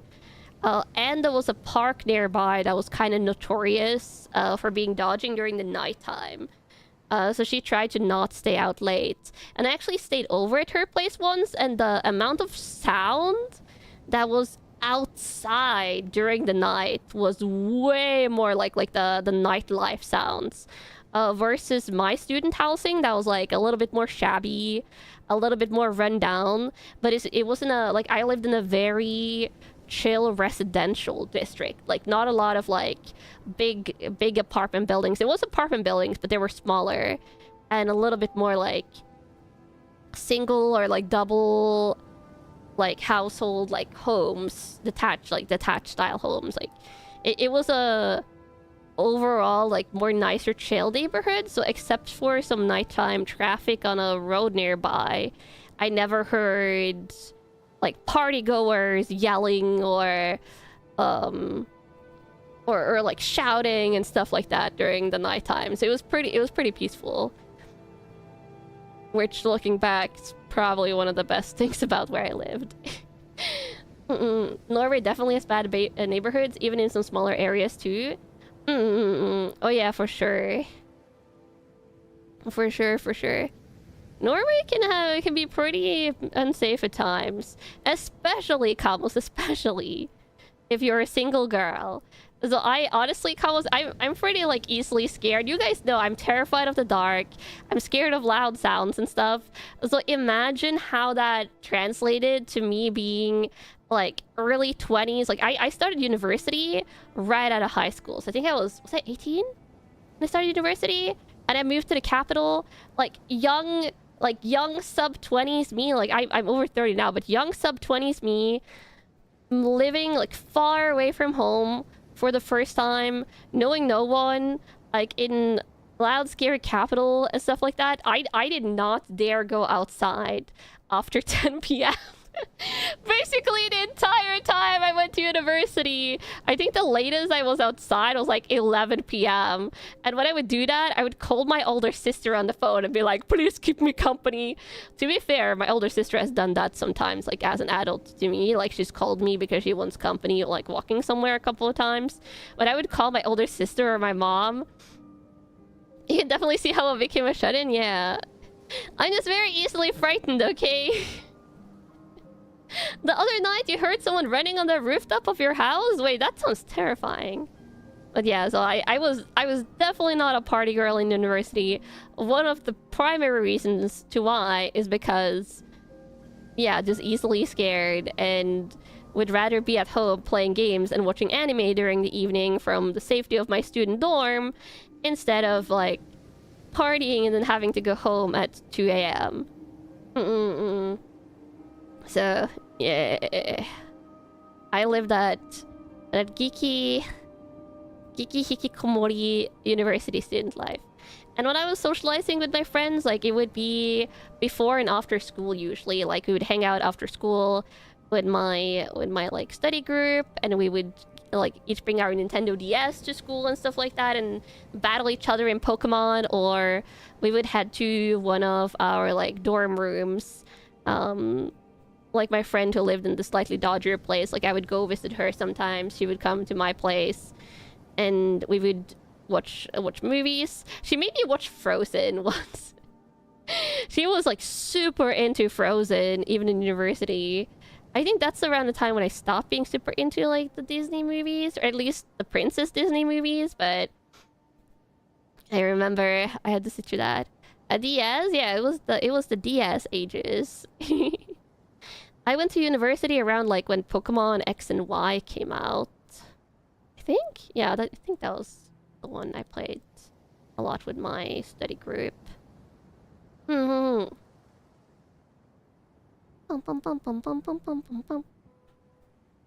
Yeah, so that was university. University age me shenanigans.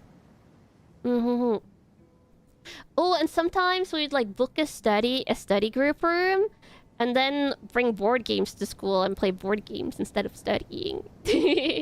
As you do when it's not immediately exam season. Frozen was everywhere? Yeah, Frozen was so everywhere when it came out. Oh. There you go.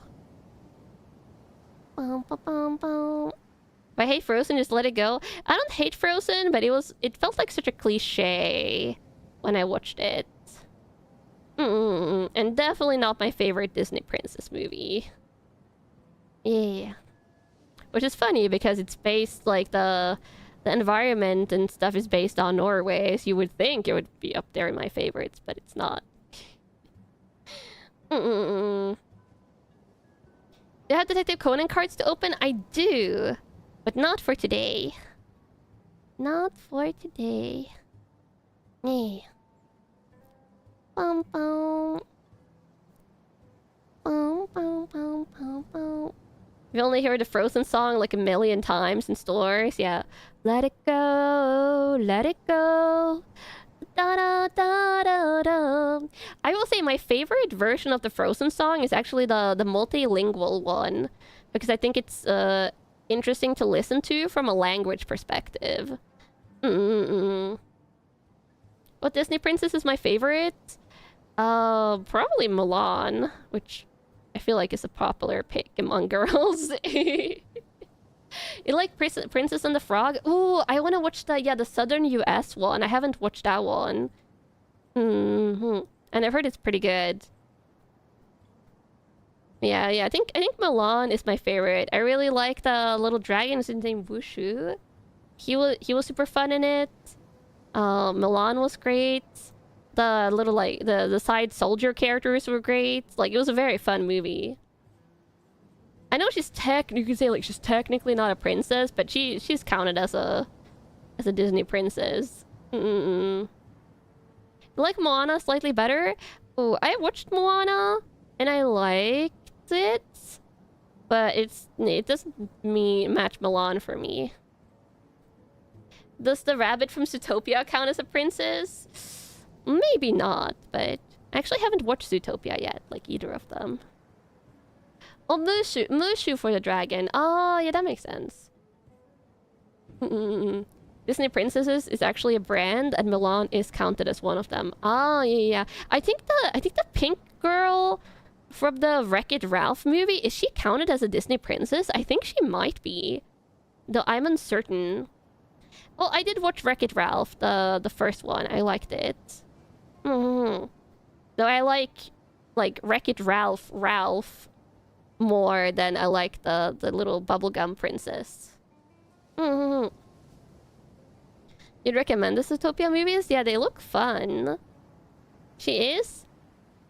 Is she? Yeah, I think she is, right? The little racer girl from Wreck-It Ralph. I think she's actually counted as a Disney princess because she is a princess in her video game.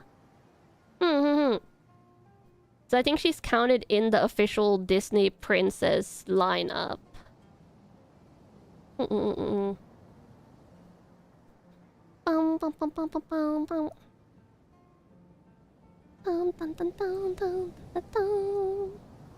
I've gone completely autopilot on the knitting.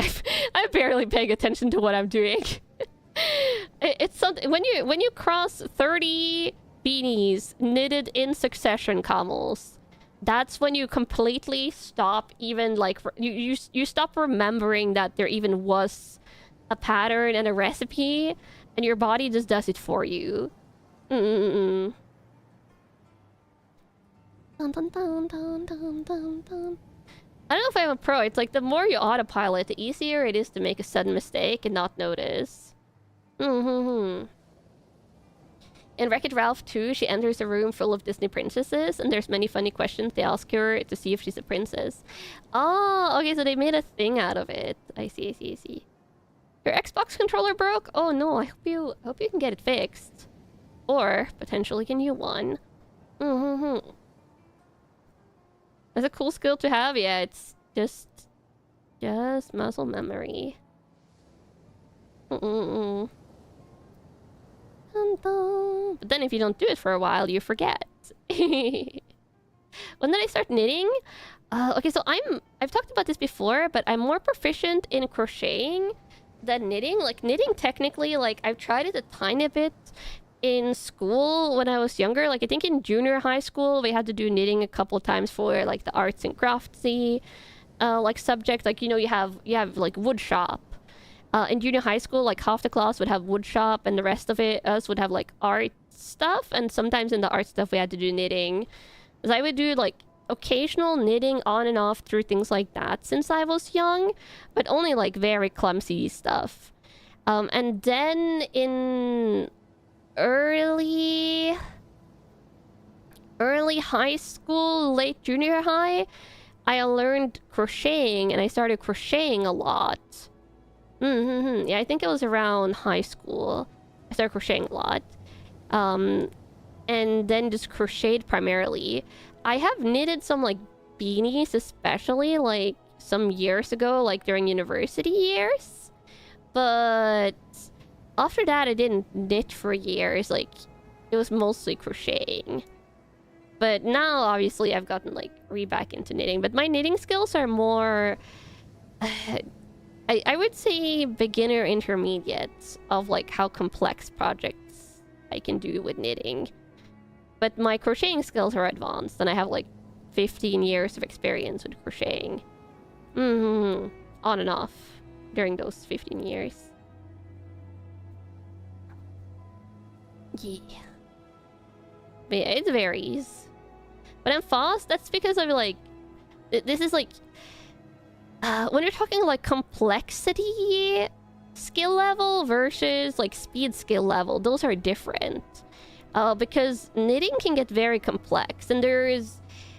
For both knitting and crocheting, you know, like, okay, does any of you have any type of work where it's, like, specialized terminology for your work? You know what I'm talking about. Like, if you're in building, I'm guessing, like, there's terminology that's used, like, all over building, like, terms of measurements and things that you just kind of learn and internalize as you work in your field. But if you show it to someone outside of the field, they're going to be like, this is, like, what even is this? Yes, you know, yeah, jargon, you know what I'm talking about. So if it's like you show it to someone unrelated to the field, they're going to be like, this is just, like, plain Greek to me, like, does not make sense. Both knitting and crocheting has that. Like, it has abbreviations and terminology that's used to write down recipes in written form, and also, like, ways to visualize things in kind of like a tech template. But the terminology that's used in knitting and crocheting is very different from each other. And I can read basically all of the shorthand and terminology that's used in crocheting, and also know most of the stitch types or can figure it out easily, which is why I would say I'm like an advanced level crocheter. But if you show me advanced level knitting recipes, I'm not going to know all the terminology and I won't know what to do with that. Which is why I'm saying I'm beginner intermediate in knitting when it comes to the complexity level. But like speed skills is different for exactly what I'm doing now. Yeah. Oh, gotta go for the day. I hope you have a nice day if you're leaving. If you describe your job with all the terms you use, you get a brain lagging phase. Yeah, exactly, exactly. And it's very similar with hobbies. A lot of hobbies have that as well. Like, I'm sure if anyone started talking about like the nitty-gritty of painting miniatures and all the complexity that goes into that, like then there's going to be again whole new jargon and terminology that people have to get used to understand. Is the muscle memory versus brain knowledge essentially? Yeah, a little bit like that. So I know a lot of basics of knitting. I don't think it would be hard for me to level up my knitting skills, but it's a very much like learning by doing type hobby when it's handicrafts. So to advance up my knitting skills, I feel like I would have to like actually do some of the more advanced knitting projects that I haven't done, like knit a patterned sweater, for example, which is harder. But I don't like those types of knitting projects necessarily because it's a ton of work, so they've never appealed to me. Versus crocheting complex projects, I like way more. So unless it's kind of like you know, if you're in the martial arts, you have to take like an examination. You have to like learn stuff and take an examination to go up a belt level, like yellow belt, red belt, black belt, etc., etc. I feel like it's similar in a lot of arts and crafts. Like you actually have to do stuff to progress and advance in the degrees. It's no like official examination, but it's just for, you know, yourself kind of. And since I have done that in crocheting, I feel comfortable calling myself a black belt crocheting. Yeah, I feel comfortable calling myself like maybe I don't know about black belt, but you know, high grade crocheter, but not a high grade knitter.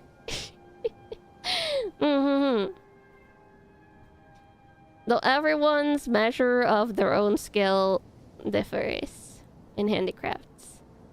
Brown belt is the one below black. I mean, doesn't it depend on the martial arts though? Like which belt is what? Because I know Taekwondo uses belts, Judo uses belts, Karate uses belts, Aikido uses belts. So it's so confusing. Black belt is usually the highest though, I think, in most of those martial arts. But what is below that differs. And some of them uses like the striped tapes and things. It's crazy. Goes deep. Want to see fan art of black belt crochet Kanna? I don't know what that would even look like. Also, crocheting is just a nice and relaxing hobby. It's good and relaxing.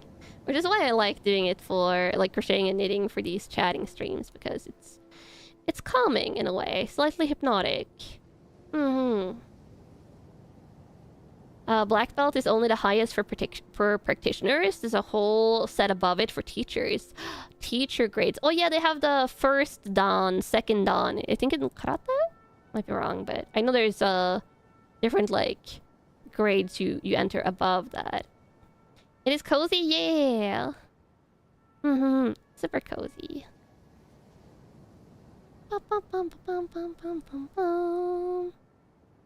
Also, camels.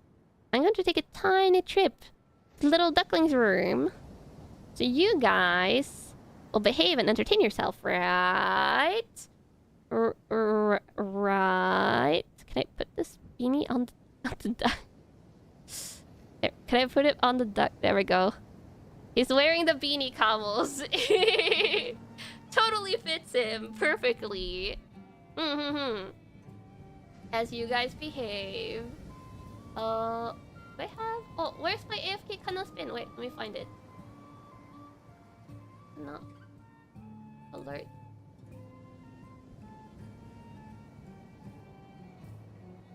There we go. There we go.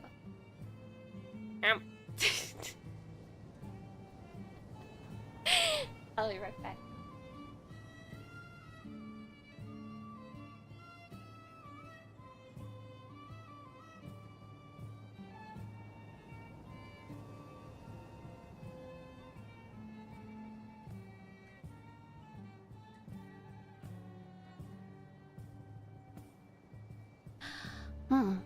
Yum yum yum yum yum yum yum. Hum hum hum hum hum hum hum hum hum hum hum.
Kanna.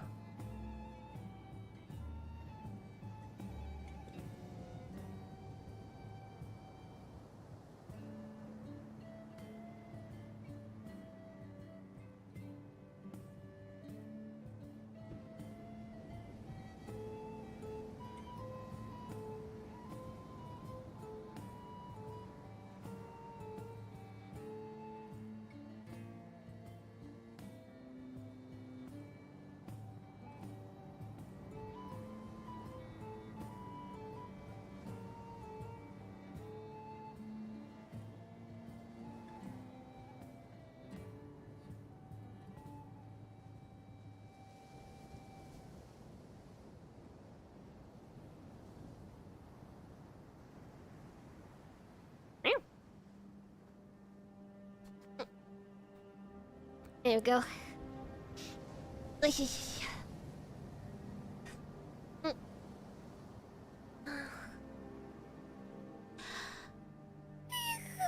They wash my hands always, Cobbles. Always.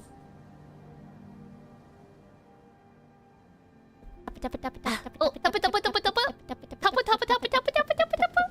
I tried to tap in my head. Wait, someone did a cheese! Icky! Thank you for the 9 coins, arigato!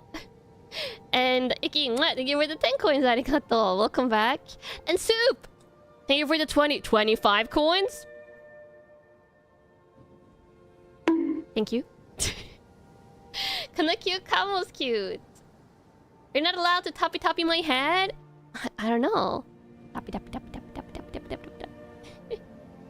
Since you're new here, what do I do beside this? Do I play a CS2? Oh, that's is that Counter-Strike 2? The fact that I have to ask probably indicates that I do not play it. And that's correct. Yes. I would say like if you just go on my channel, you can go in the playlist section. Oh, it is Counter-Strike 2. Ah, yes. Or you just go in my like stream section and you scroll downwards.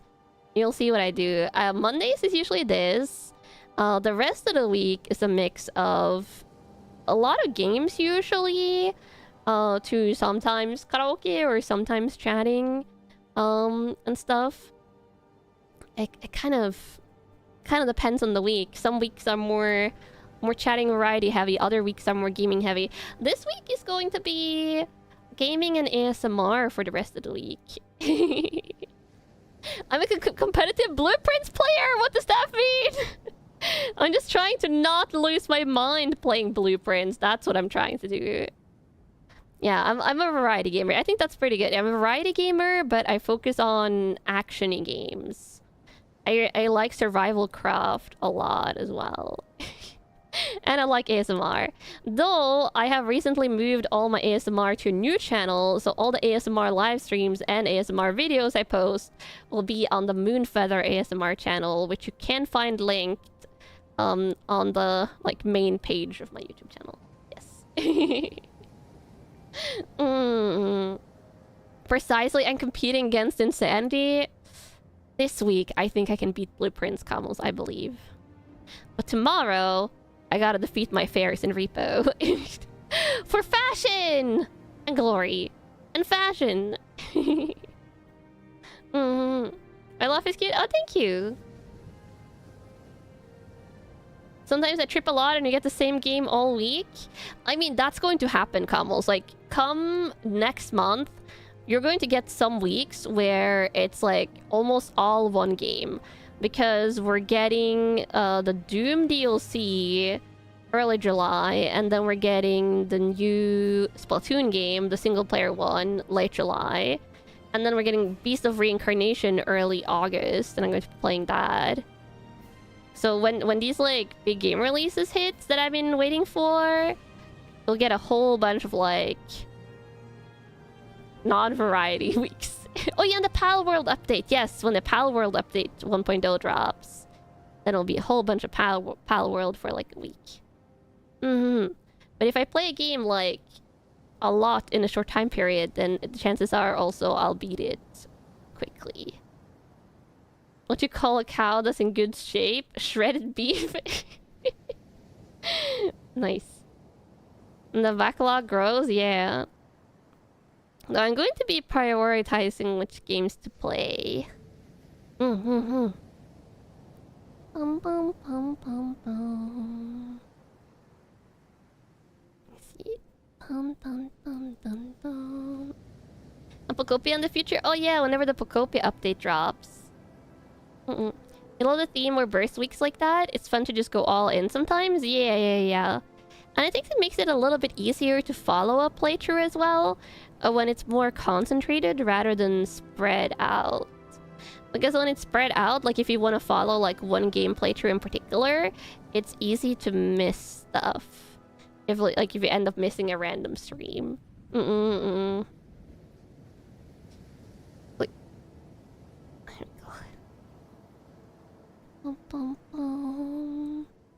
can probably finish this white and gray part today. You stream on Twitch too? Oh yeah. That's why there's two chats. I multi-stream. So that you guys can pick whatever platform you like to watch on the most. For Kamogumi convenience. Since dual streaming is just like a couple of little beep boops extra to set up for each stream. We absolutely love the Metal Gear Silent Hill mini marathon playthroughs. Oh, Silent Hill F, that one was so scary. And I did the same with the Resident Evil Requiem recently as well. That's perhaps one of the most recent ones. That one was also really scary. It was kind of terrifying. I'm not gonna lie. Let's see. Oh, almost made a mistake. No. Just progressing to the next round. I believe it's true though. Yeah. I wonder what they would do for DLC. Like they haven't announced any Resident Evil Requiem DLCs yet. I'm kind of surprised that we got a Resident Evil Veronica announcement and not a DLC for Requiem. So I wonder if they're doing a story DLC for it or not. Like, I mean, they wouldn't have to. It's already a great game, but I wonder what they would do for an add-on.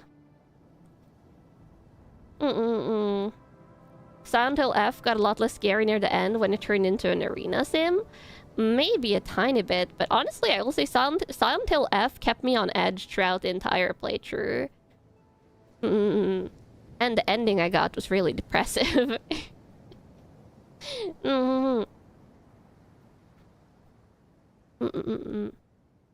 Veronica probably started development earlier. I mean, probably. There's 2 different dev teams working on it. But considering that it's been... What has it been? 4 months since Resident Evil Requiem released? We haven't gotten a teaser of a DLC yet. But maybe I'm just impatient. It was the leg monsters for you? Yeah, the leg monsters in Silent Hill 2. It was really scary. Oh, no. Oh, wait. No, I was thinking of Silent Hill 2 combos, not Silent Hill F. That was why I was thinking it was so scary. True, I also played Silent Hill F. Silent Hill 2 lives stronger in my mind because that one was terrifying. That was the one I was thinking of, Camels. DLC is rumored to come out after the Code Veronica remake currently. Oh, I see. Also, hi if you're dropping in. Kanna. Oh, also Shirofei. Hi, welcome. I hope you had a nice stream. Thank you for the raid. It is me. No. Just knitting and rambling currently. What country am I from? I'm from Norway. The northern part of Europe. But yeah, Silent Hill 2 is terrifying. The remake specifically is the one I played. With those jumping leg monsters. The double leg monsters. Oh my god, I hate them so much. They're so evil. And the leg placement is so evil.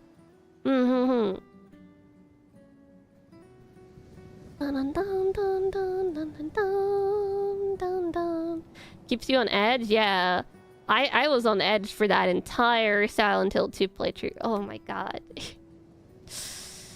I think the evilest one was... I guess it's a tiny spoiler for the game, but it's come out a while ago, so it doesn't matter.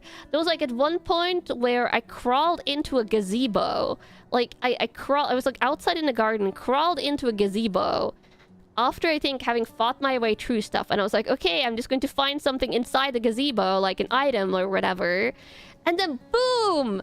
Leg monster ambush! Inside the gazebo!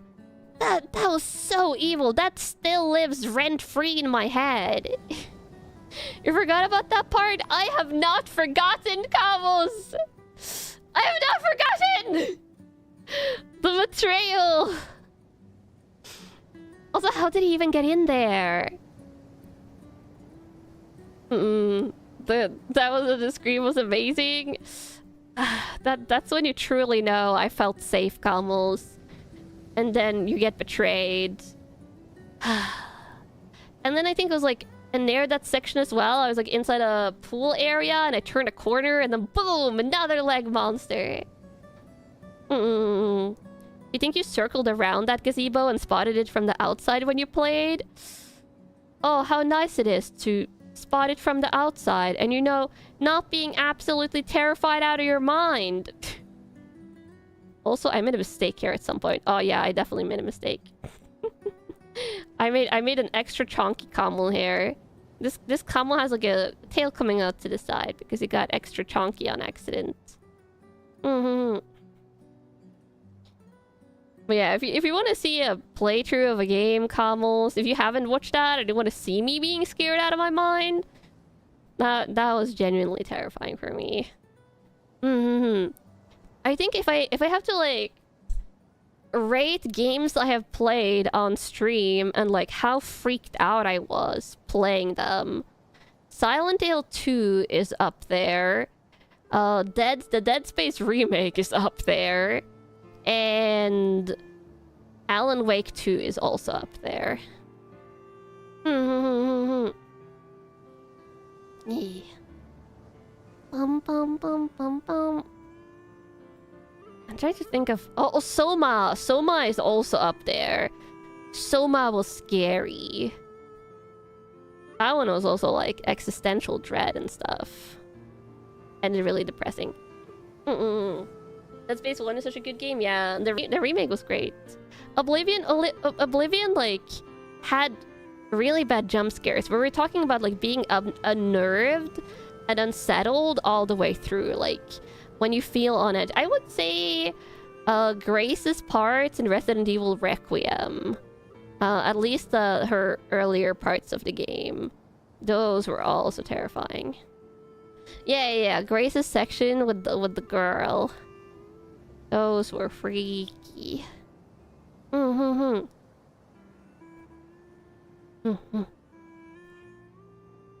trying to think. I think those are scariest game. What's the boringest game I've played? Probably a game I've dropped. But I don't drop many. Because I usually know which games I like.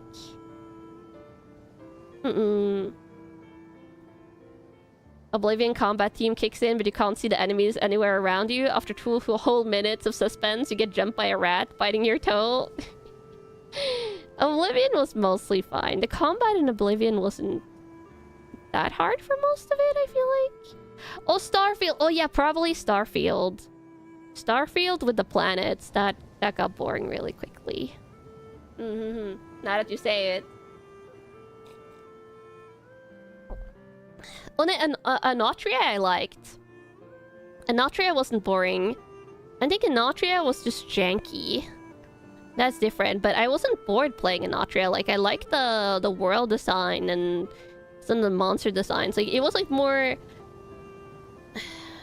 yeah, janky rather than boring. Well, let Todd hear me say that. I love the Elder Scrolls games. But... I don't know about Starfield. You don't know a single person who has completed Starfield? I'm sure some streamers did it. And I'm sure some of them had fun. You just wish Anotria did something else with the story? Yeah, I have no idea how it ended or if it's like actually a good game now, but at the time I played it, definitely needed more time. Oh, did I hear Kitty Cat shenanigans? Maybe. What kind of music do I like? Oh, most types of music generally. I listen to a lot of eclectic stuff, but like I'm listening to right now, I like a lot of game OSTs. Just for relaxing and chilling. Like I could be playing a repetitive BGM, and I do that like if I'm doing more like dedicated like chatting streams, but it's something nice about just letting a game BGM just loop. Hi for dropping in. Konkanana. And looping game BGMs are nice and chill. At some point you stop doing all this side stuff in Starfield and just exclusively did the main story things. I guess to try and finish the main story. Okay, no cat shenanigans. I took my headset halfway off just so I could hear.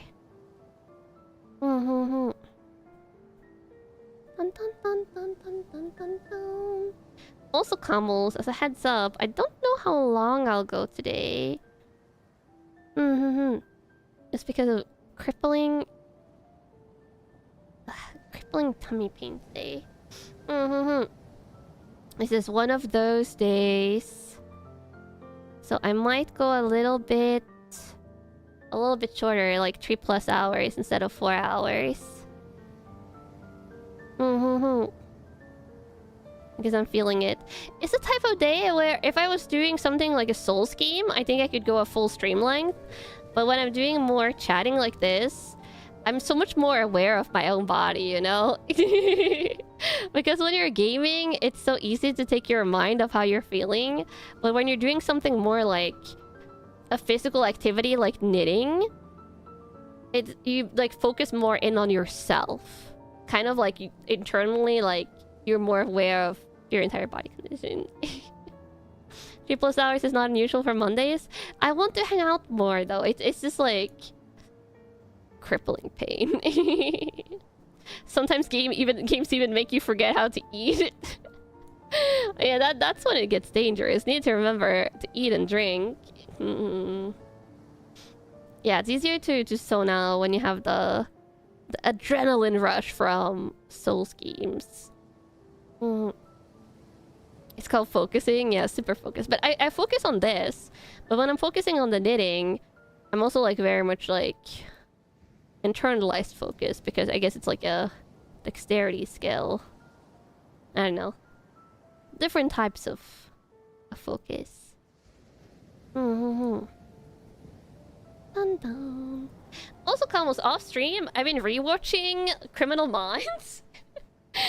And I had to do something because I think I was starting to become unnerved about the sheer amount of non-stop serial killers in Criminal Minds. Because if you don't know what Criminal Minds is, it's a crime fictional show, but they only hunt serial killers. So all the cases that they solve are usually really dark, in difference to like a lot of other crime shows that are a tiny bit more whimsical at times or deal with robberies and stuff. It's a lot of murder and mayhem in Criminal Minds. And I think there was just so many, it was starting to become really depressing. Like, I'm still rewatching it and I'm enjoying it, but I needed something to break it up. So now I'm rewatching 2 series at the same time. I'm rewatching Criminal Minds and Saiki Kuzuo, like the anime comedy show, if you've seen that one with the pink-haired guy. If you haven't seen Saiki K, highly recommend. It's hilarious. But I was like, I need a comedy. I need a comedy to have at the same time. And Saiki K is very different and very funny. Yeah. Yeah, Saiki K. I really want the Whiplash. I need it, Cobbles. I need it. So like before I go to bed, I can watch an episode of Saiki K. So I'm like rewiring my brain to not be murder and mayhem. You enjoyed it, but the later episodes became boring for you? I guess it depends on if you like the episodic approach or not. Like Saiki K is like a very much like a lot of short episodes and stuff. And I like short episodic stuff. It's by the Gintama authors? Oh, is it? That's pretty cool if so. Hi for dropping in. Kanna. You started rewatching Code Geass? Oh, hope you're having a good time with it. That's a classic. Classic anime. Classic shonen? Is that classified as a shonen? It must be. I think. Maybe. maybe.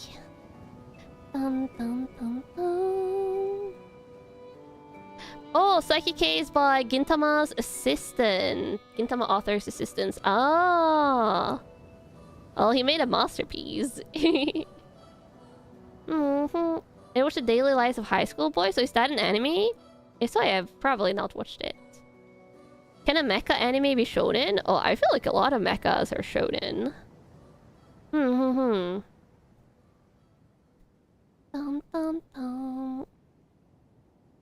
my VTuber character is unique. Most VTuber characters you see are usually always going to be unique. And that has to do with things like copyright and stuff. Like, I know in the past, like, there's been people that's been like wanting to like, I think VTube, using characters that are very heavily inspired by like certain anime characters, but that is a very, very bad idea from a copyright perspective, because there are copyright holders for basically like any gaming and anime character. So if you want to pursue VTubing, you have to have your own unique character. A lot of things are made by manga assistants, like Dandadan is made by an assistant that worked on Chainsaw Man. I mean, every mangaka has got to get their start somewhere, right? Yeah. Forget about releasing merch in that case? Oh, yeah, if you weren't using your own unique character. So yeah, so this is my own unique character. It is me, Kanna. You're always peppy and always sleepy. Duck detective.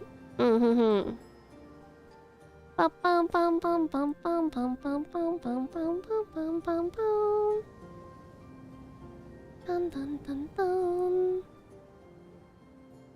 Bingo. Honestly, one of my favorite things about like VTuber debuts is just watching what new VTuber designs people have come up with. Because I like character design and art in general. So I like seeing like what new art styles you can see out there, what new designs there are. And that's one of the reasons I love getting my own new outfits and hairstyles and stuff, because then I get to have even more cool variety. And I just got the finished render, like the finished rendered with everything fixed of my new hairstyle. Like as I was cooking dinner before, it was one of the reasons I was a tiny bit late, because I was answering back Refla Mama. And it looks so good! Kawaii! Is that why I also like cards of anime girls? Exactly, that's one of the reasons I love TCGs, because it's just cool, it's cool designs. Have any caught my eye recently, or like new VTuber designs? I mean, all the time. All the time. Bum bum bum bum. Go. But I don't often start watching like new VTubers. That's more rare because there's already so many VTubers I want to watch. I have only times to watch like split seconds of my friends streaming or or JP VTubers or stuff like that. Dun dun dun dun dun. Bum bum bum. Need more time in the day, yeah. Always need more time in the day. Oh wait, no, this one. Right. Bum bum bum bum. The struggle, yeah, the struggle. You have your hands too full with a duck to watch anyone else. True. I might be monopolizing all of your time. Dun dun dun. Especially when I do long streams. But today will be a shorter one, so you get a mix of stuff, Camels.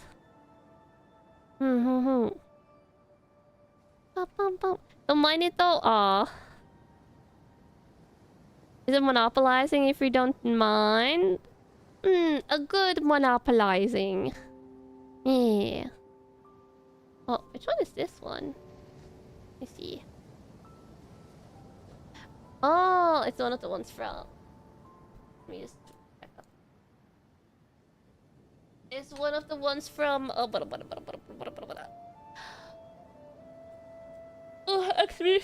Expedition 33.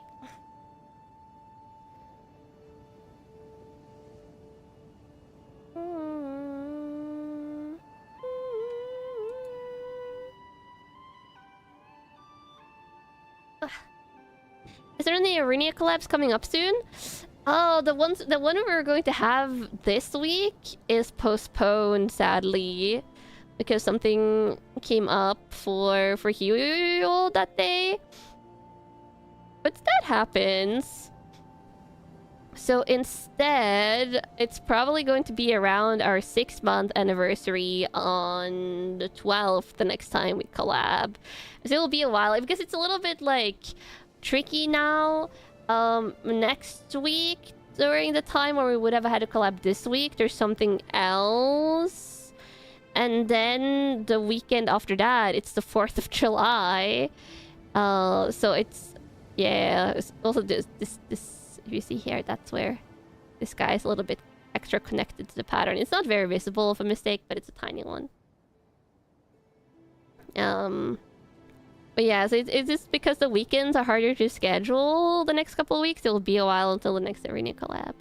Tomorrow's collab is happening? Oh yeah, tomorrow's collab is happening, but tomorrow isn't an Aerunia collab. That one is with Pillow and Poco and Bonnie, which I'm looking forward to.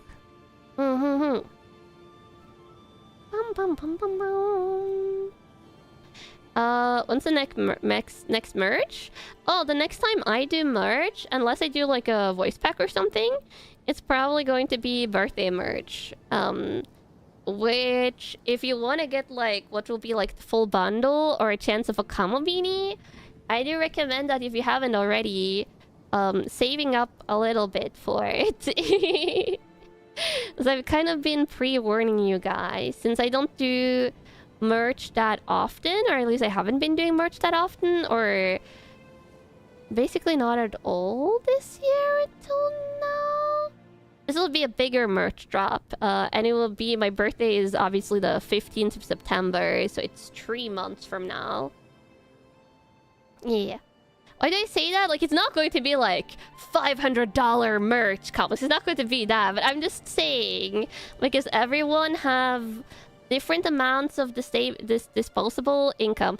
Oh yeah, it's the evergreen merch, the standees. Those are around. Oh, the Aerunia oh yeah, the debut merch. Aerunia debut merch at the start of the year. Yeah, so that was the last merch. Oh, but everyone has different amounts of disposable income, so that's why I'm saying if you want the merch, you might want to save up. I'm not making you worry on purpose. I'm not going to make it super expensive, Camels, but I'm just saying, you know when the next merch is happening, so you've been pre-warned. Because I would rather you guys like set off like a little bit of money during a month than suddenly the merch dropping and you guys being like, oh my god, I want this. But it's like this or eating well for a month. And I would rather you guys eat well. I would rather you guys have good food, Cobbles. I don't know the range of what it will be so far because I'll have to wait to see it until we iron out all the details, but it's going to be like a normal price range for VTuber merch of the amount that it will be. I sip. No, I don't want you to eat. I sip. I want you to eat good meals.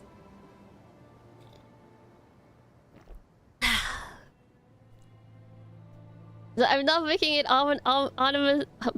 ominous on purpose. I'm just saying, like, it will come in September. You're gonna start not eating from now on? No! Eat, Camels! Eat! Eat! Eat good food.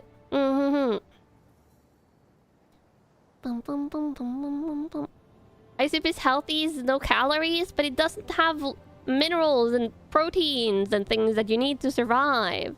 Vitamins. You can eat each other? No, that's not allowed. That's forbidden. Unless there's a backseater or a spoiler, Camel. But those hopefully wouldn't happen. Any idea how long the merch would be available? Probably a month? Like a month max, but probably a month.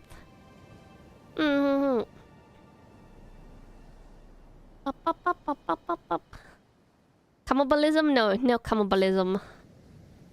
No cannibalism. You eat too much though lately? You're getting rounder these days? I'm sure it's good round, Camels. As long as you're healthy, that's the important part. If you're mortal, will you die if you don't eat? You would need some sustenance to keep up your... Camel, give me immortality doll. Camels. Yeah. You sure you've eaten enough for this year? I don't think you can go an entire half year without eating, so I don't know about that. I don't know about that, Camels. Doesn't sound like you're immortal then? Sustenance-fueled immortality sounds very reasonable. I feel like any type of immortality would have some type of drawback. How many grams of kibble should camels eat in a day? Well, it would depend on the size and age of the camel, and also the calorie content of the camel kibble. And it's the camel kibble cookies, because if it's not, I don't know if it's camel approved. Also, wait, this is the final part of the gray, so I can just do this.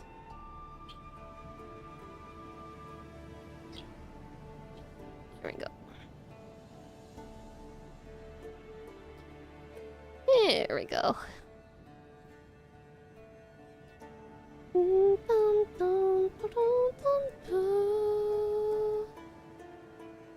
What's a camel? That's you guys. My little detective ducklings. Come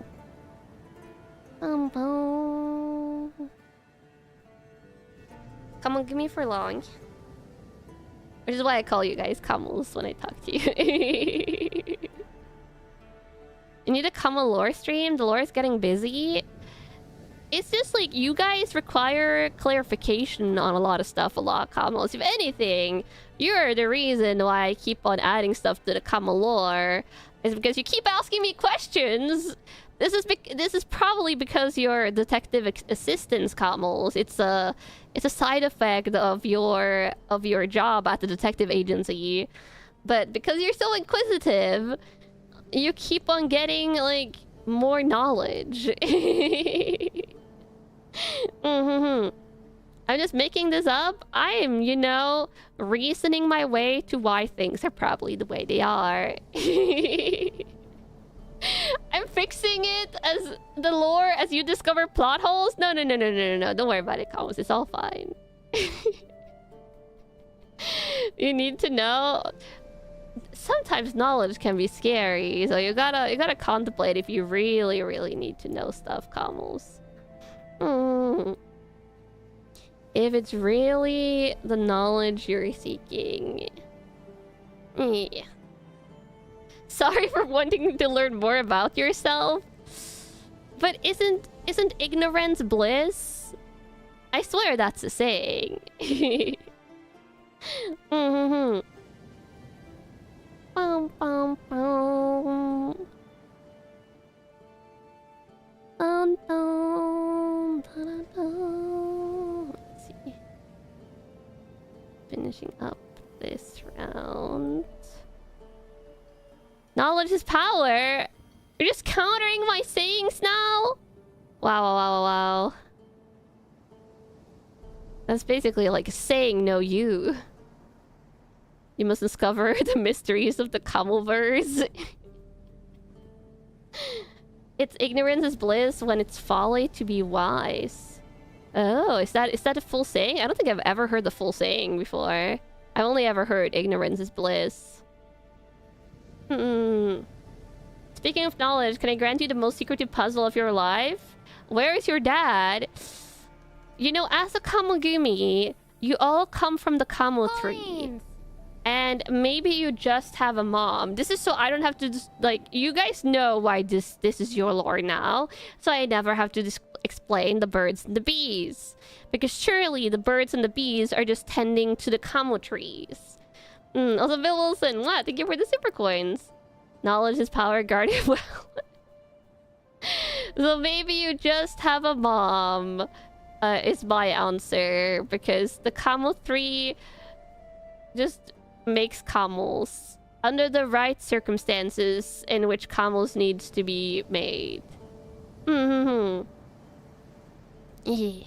Yeah, camel eggs grows on trees, and those are camel trees. Like the trees in the 12 Kingdoms anime, like functions in a similar way to those. In the 12 Kingdoms, yeah. Juni Kokuki. Also, this is current state of Kamobini.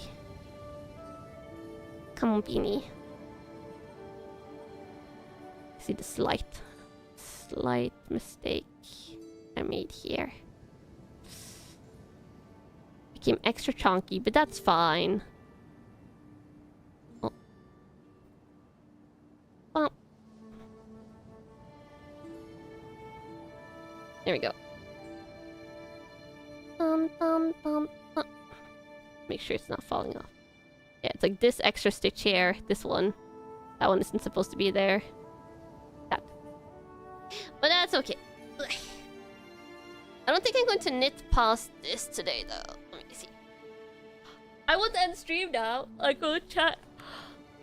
We'll technically reach the 3-hour mark.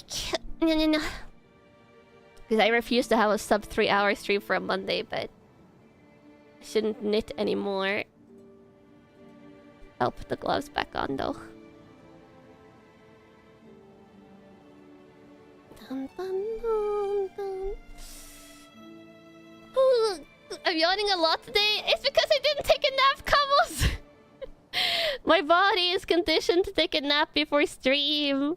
So when I don't take a nap before stream, my body is like going like, Kanna nap?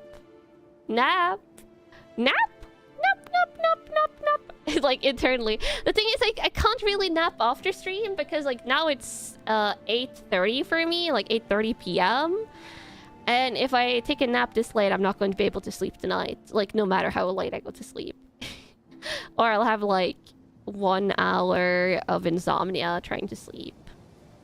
I always nap before stream, but never oversleep. I end up being like 10 to 15 minutes late for stream quite frequently because of naps, but it's a trade-off I take because then I can stream for like 5 hours easy. Isn't it like 8? Oh, wait. Oh, is it 50? Oh, it's 50. Oh, I thought it was a 3. I'm going to play my astigmatism combos. I might need to upgrade my glasses prescription. Okay, so when I look at the clock, I look at the tiny clock that's on the opposite side. Like, this is my left screen in front of me here. I look at the tiny clock at the bottom of the right screen. And it's starting to get like a tiny bit fuzzy, so I might need to... End of this year or start of next year, I should probably upgrade my glasses prescription again. It's been around 2 years now, and I usually go like once every 2 years. Or has it been 2 years? I don't know.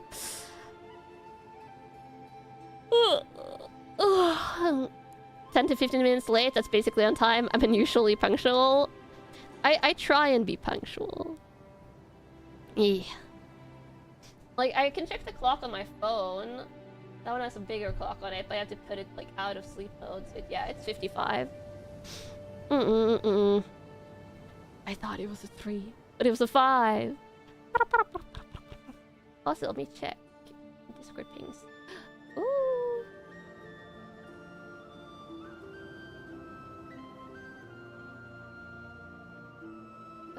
Come on. Let me see. Dun, dun, dun, dun, dun, dun, dun. Update on something. Oh, Asashi! Go back to the Camo Squad. Monthly cute Kanna tags. Camo's cute. Let me see.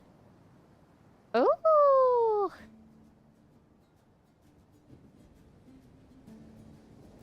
Oh, so cute.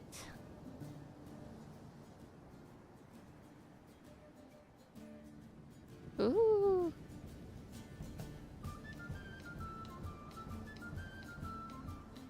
Bum, bum, bum, bum, bum, bum, bum, bum, bum, bum, bum.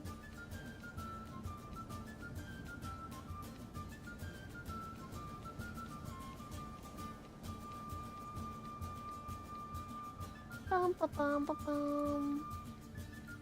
We got a rigging update, so I gotta look at that in depth later and give feedback. Oh, dun, dun, dun, dun, dun, dun, dun, dun, dun, dun, dun. The song reminds you of Freerun so much. This is the Gwent song from Witcher, and probably because I played a lot of Gwent back when I played The Witcher. I think this is the Gwent one at least. This one, like every time I hear it, I think about Gwent in The Witcher every single time.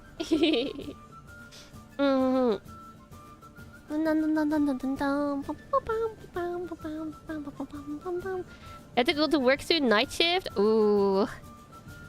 Hope it was a good night shift though.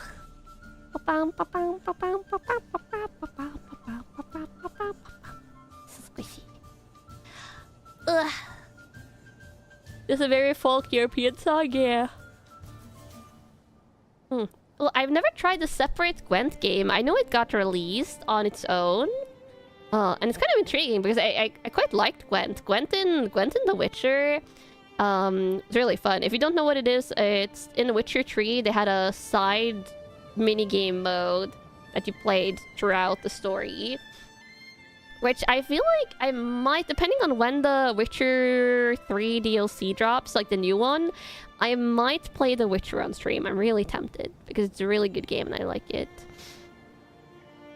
And I would get to turn down. I would get to crush a heart again. So lovely. That is a good perk. Yes. I mean, it's an optional story, I think.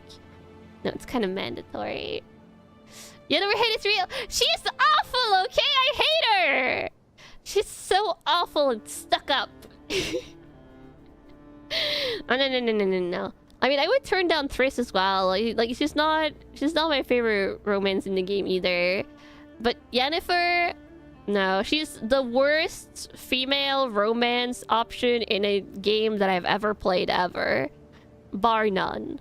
And she doesn't deserve Geralt at all, so I take great pleasure in turning her down. The base Gwent game is free. Not sure what the microtransaction it has though. Oh, interesting. But yeah, so I might play that when it comes out, but it depends on like what comes out at the same time, kind of deal.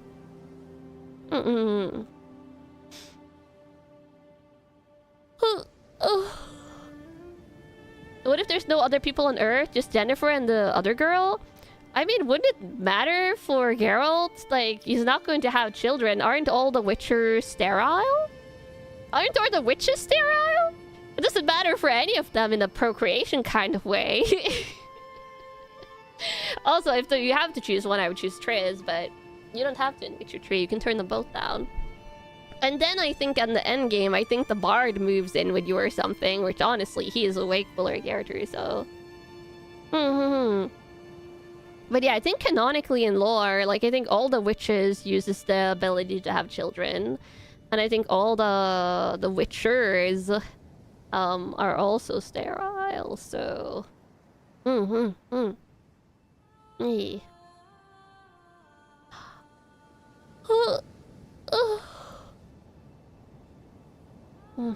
Maybe I shouldn't be squishing this guy. So fluffy. Makes me think of ASMR.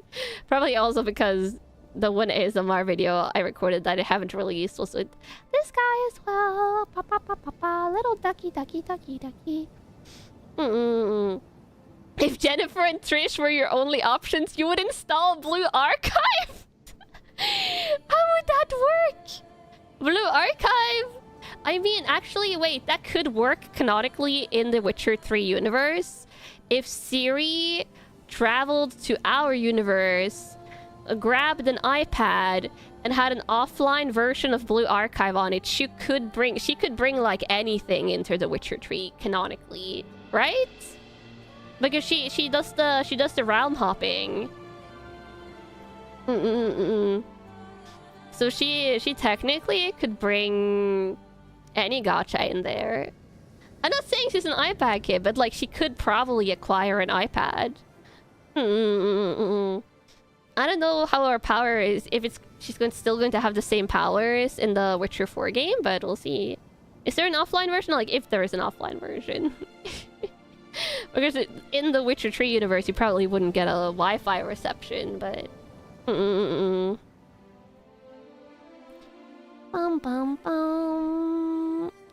What's the point of gacha without online?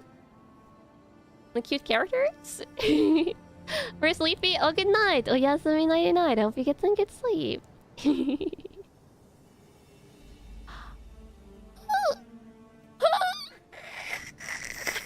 Now that I've started yawning, I can't stop, Cobbles! I can't stop.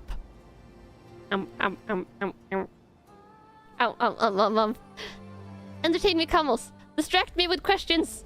Distract me with questions. Distract me. Oh, no. Also, I think my camera is lagging. Oh, it usually starts lagging around the 3-hour mark. Let me restart it. I'm excited for the collab tomorrow. I am. I hope I can get some cool cosmetics. There's a bikini top one that would be fun to get. I think there's a little ribbon. Wait, do they have... Let me see if there's an overview of all the cosmetics that's in... Let me see the camera. Okay, camera is fixed. Let me see if there's an overview of all the Repo cosmetics. Back when I played last time, there might not be because it was so new, but maybe now. Repo cosmetics. The cosmetics gacha. Cosmetics? Oh, this bodes well. Oh. Let me see. Oh, you can put together cosmetics to make yourself look like a scout from Team Fortress 2, apparently. Or a courier from Fallout New Vegas. Or something from Half-Life, apparently. Cosmetics... Overview. Wait, really? Yeah, they were as... They were as examples in one of the wikis. Is this just a guide on how to find them? Where... Is there no overview of all cosmetics yet? Sadness. Oh, there's one that tells you the chances of getting... Ooh. Oh, this one tells you the chances of getting the boxes. Maybe this was before the changes or after the changes? I don't know. But apparently, you can't get the ultra rare boxes until you're in level 2, and it's like a 0.02 chance to get it. Ooh. How long until it gets near cosmetics? I mean, there's already a bikini one. Oh, here we go. Oh, here's a screenshot. Let me see. Well, they're really small screenshots, but... There's a burger head. There is a one where your head is like a halfway broken. There is one where your head is gone and it's only the eyes. That looks terrifying. There's one where your head is see-through. Oh, the anniversary quiz. Oh my god. Ask me on Thursday, Camels. Or maybe we'll do it today. No, Thursday. Thursday or Friday, because I forgot. What is this one? I can't see where all of them are. Oh, one of them is like a gold metallic one. One looks like a monkey. There might be a monkey one. One looks like a sparkly ball, and one makes you look like a fuzzy cacti. I don't think it's gonna have... Okay, let me do it then today. I won't postpone it. I was just distracted looking at these. Oh, these are so many cosmetics. I want the one that makes you look fuzzy. Oh, these are the face paints. Like, you can get a camel paint. An eyebrow paint that gives you, like, pronounced eyebrows. Paint splatter. Oh, lipstick one. Wait, didn't someone get that last time? Polka dots. Like masks and stripes and stuff. Oh, one that makes your body part looks like a kiwi slice. There's a lot. Yeah, there's a lot. Okay, let me see the chest pieces. Oh, there's hats. There's a crown. There's like a gadget. There's goggles. There's like a Terminator goggle thingy. There's caps. There's bandages. There's fancy Elvis hair. I want the fancy Elvis hair. You found the highest rarity box once, then you died in the very same round. Needless to say, you closed the game after that. Oh, understandable. There's a mohawk and a spiky mohawk. And then you have a headset. You have something that looks like a Star Wars pilot helmet. Some different beanies. A little wizard hat. Oh, a Christmas beanie. And a little bow. I want the bow. I want the little bow. Or the little... Is this antlers? There's some fancy wigs. There's dreadlocks. Oh, they have the emo hair. They have like the hair that covers like one eye. They have a very like anime spiky hairstyle. They have quite a lot of different hairstyles. They have one that's like slightly Hatsune Miku-esque. A pompadour. They have a hairstyle that makes it look like you have like a mustache on top of your eyes. A hard helmet. A Catwoman mask. Oh, they have antlers. I want the antlers. Where did I look these up? Oh, it's on a Steam community file. It says like Steam community, all cosmetic guides. And then if you scroll down, it like has like screenshots of all the different cosmetics. And they're super cool looking. Oh, and you can see the different rarities. I think the antlers is just epic rarity. The bow is also epic rarity. The crown is like high rarity, for example. There's a paper bag! bag you can have on your head. It's a cute paper bag. There's a top hat. There's a unicorn horn. Like, I'm not saying everything. little bug antlers. That's apparently a common one. And screwdriver tree your head? A banana peel hat. A band-aid. Some bandanas. Some beanies. Some straw hats. Oh, a little red gnome hat that makes you look like the red gnomes in the games. Some more hairstyles. Oh, there was one that gives you like a little leaf, like a tomato leaf on your head. Oh, and another little leaf plant that makes it look like a sprout is growing on your head. Oh, a straw hat! That's cute! Oh, and then it's the goggles, like the glasses. There's so many cosmetics. It's crazy. Eyewear. Yeah, there's some crazy... Oh, there's a monocle! There's nerd glasses. There is like those like tinted like round glasses, like fancy ones. Eye patches. Ooh. You can have a lobster thingy on your face. It's like a facehugger lobster or something. Oh. Different masks. Oh, there's one that gives you big chunky eyebrows. One gives you like a tiara, like a pretty tiara. One gives you a unibrow. One gives you angry eyebrows. There's a lot of different eyebrow ones. Oh, there's a mustache one. They give you... There's several mustache ones. They have an entire category of just mustaches. And beards. You can have face low or face middle to have mustaches and beards combos. Seriously, there's like 500 plus cosmetics. Oh, they have even a category for those like type of like antennas that Limina has.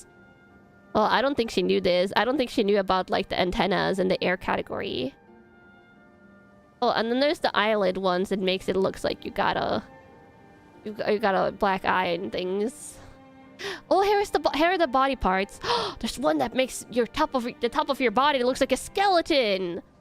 Oh, one makes you look like all radioactive, like in a radioactive tank. One makes it look like your body is made out of cheese. This is the repo cosmetics I'm talking about right now. One is definitely a monkey. I think one of them is a monkey. One of them gives you like a lady body shape, you become a lady semi-bot, but like a flamingo lady. Well, one of them makes it look like a fuzzy, like cacti-looking creature as well. Yeah, curvy, the curves. There's definitely a monkey. Monkey. It gives you a barrel booty. Oh, and then there's the body paint. There's so many parts. And that's just like the things that replaces your body. And then there's also clothing. There's the bikini. The bikini top is apparently like super ultra rare. It's one of two body wear tops that are super rare. It's the bikini, like the triangle bikini top. Only scroll through. Where are some standouts here? This little suit. There's a little vest with a scarf. That one is adorable. There's a lot of like military-esque uniforms. There's bandages. There's a necktie one. There's one that has a safety vest, like those see in the dark safety vest. Oh my god, there's a thong to go with the bikini top. Of course there is. Of course there is.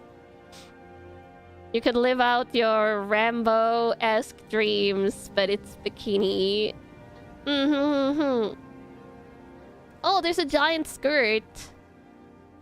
I like those. Yeah, I hope you roll some cute cosmetics. Oh, and then it's all the arm pieces. I think we got really unlucky on what we unlocked, because even on the lower rarity stuff, there are some cute thingies. Oh, armwear? Like, oh, they haven't added legs here yet. Honestly, that makes sense. There's so many things here. Yeah. So the leg section is still missing, but... still a lot. A lot of thingies. Also, let me get the community quiz combos. Okay, I'll get it out. ちょっと待ってください. We'll do this as the final thing today.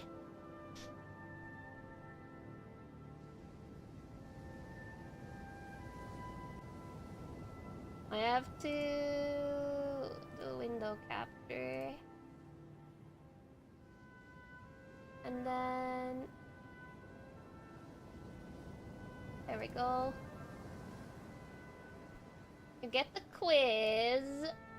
It doesn't really matter for much, other than to see how much you know. What about me? Yeah, what happens if you fail? Well, if you fail, then I'll be disappointed. Come on! Here we go, camels. It will be multiple choice. There will be 10 questions, and then there will be a reward at the end. If you guys answer satisfactory. You'll tell your coworkers that you took a pop quiz during lunch? Nice. So, of these 4... also, I'll do this on YouTube just because YouTube has an easy poll system. And I'm not doing the polls in several places. But again, it doesn't matter too much. Which? 1, 2, 3, 4. Which is my least favorite out of these 4 things? Is it 1, watermelon, 2, kiwi, 3, apple, or 4, oranges?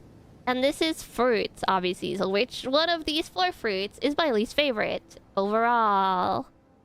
Watermelon 1, kiwi 2, apple 3, or orange 4. This one is obvious, is it though? Is it? This one is pretty... it's pretty split. A little bit. You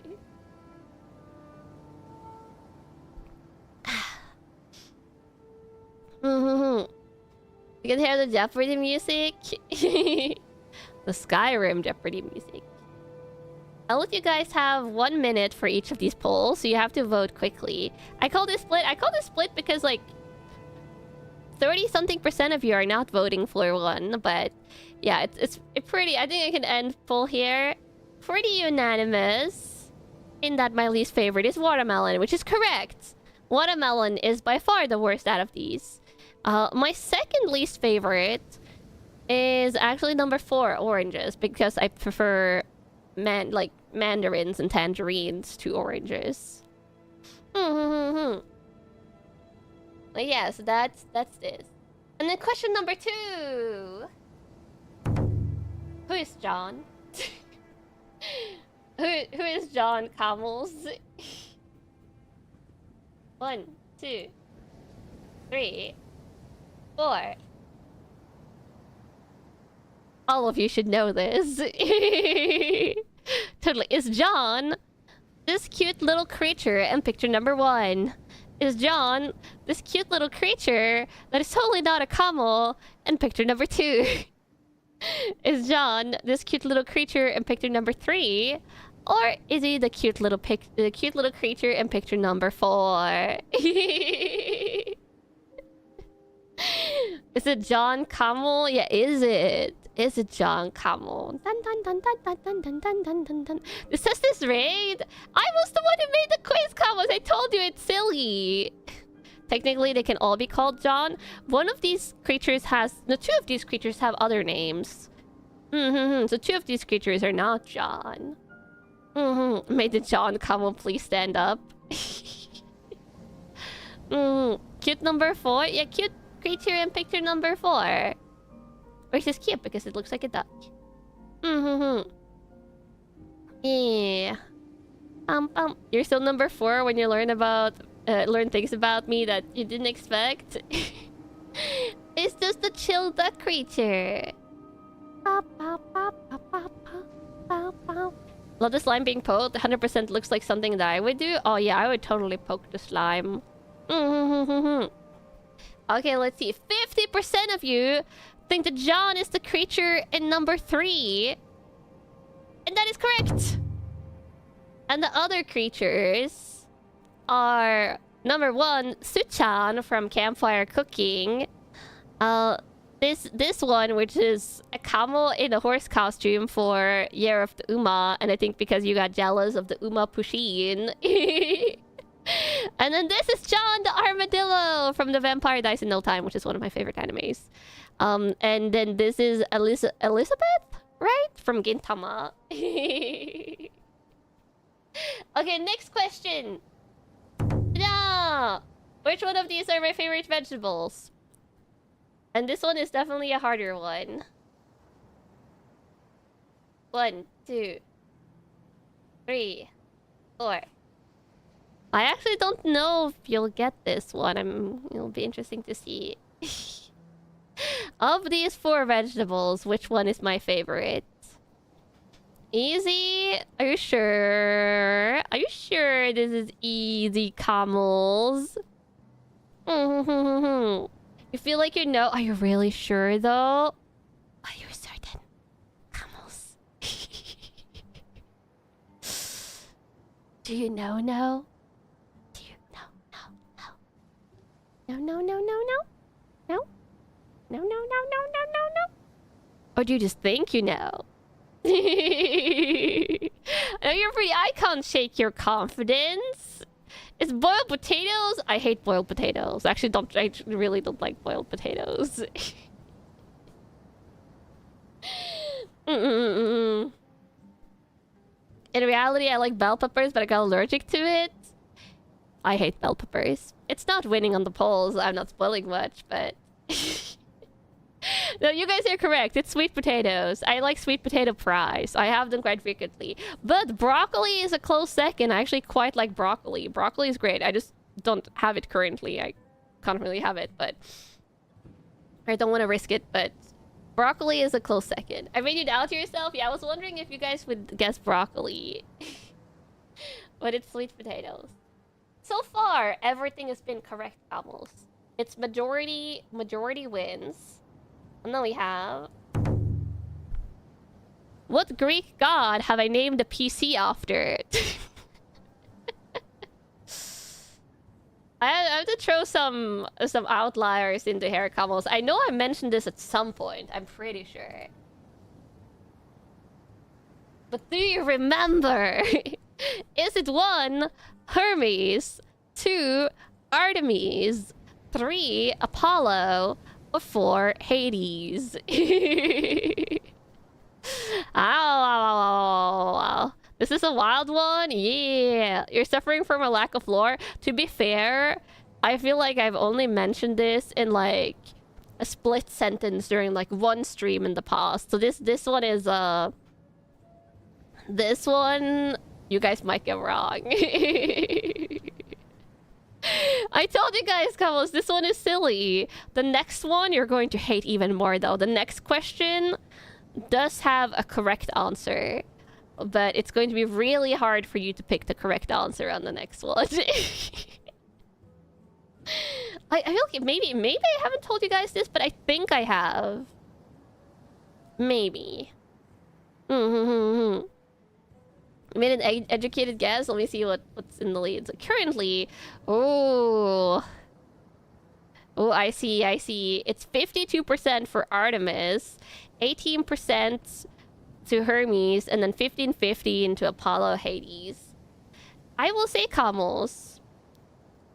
1, your biggest hint here that it isn't Artemis should be the fact that I have a tendency to default to Sir when I'm just like addressing anything in a game whose gender I don't know.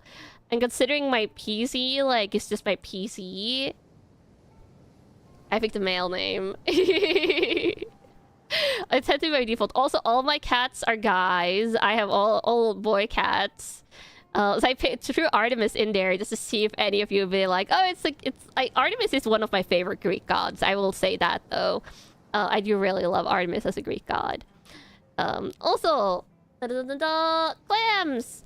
Well, welcome back to the Camel Squad. You finished a project at 5 in the morning. Well, it's long. Also, super camel. Tell you if it's Apollo. Yes, it is Apollo. So when I name my PCs, I have at least mentioned this in the past, I think. When I name my PCs, I tend to go with either like an affectionate nickname or something. I think I've named one of my previous laptops Darling. Or I named them after gods related to healing or stuff like that because of my chronic illness, and also because I would like my PC to not blue screen. And there's like just a tiny bit of like superstition in there that I'm just like, well, if I name my PC Hades, it's going to like spontaneously combust or something. So yeah, I've been giving them names. The PC always asks to get a name, okay? When you get a new PC, they ask for a name, and I'm just like, well, I gotta name the PC again. It's like when the Pokemon in games ask for names, and I started naming them after like Greek and Nordic gods. I do the same with my PCs, okay? You never name yours, but they ask for it. They do request a name, yeah, and I was like, it would be rude not. Especially again because I would like my PC not to blue screen. So Hades is a chill guy. True, Hades is a chill guy. Honestly, Zeus would be worse. Zeus would be a way worse name for a PC than Hades. But yeah, I have named the PC Apollo in the past. Which you got one wrong, Kamos. What does this mean? I don't know. You name yours after Steins Gate stuff. Ooh. Also, next question. There is a correct answer. Which one is it? Which one is it, Camels?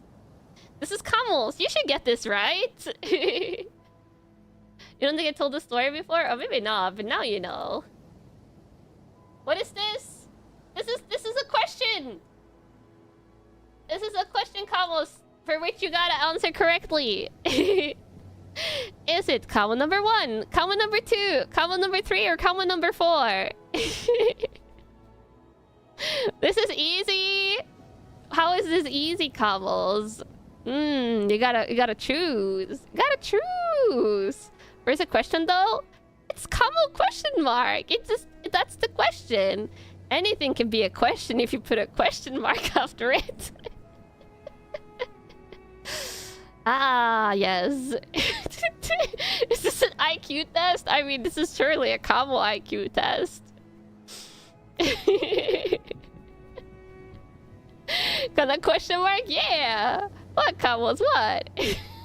What kind of Rorschach now?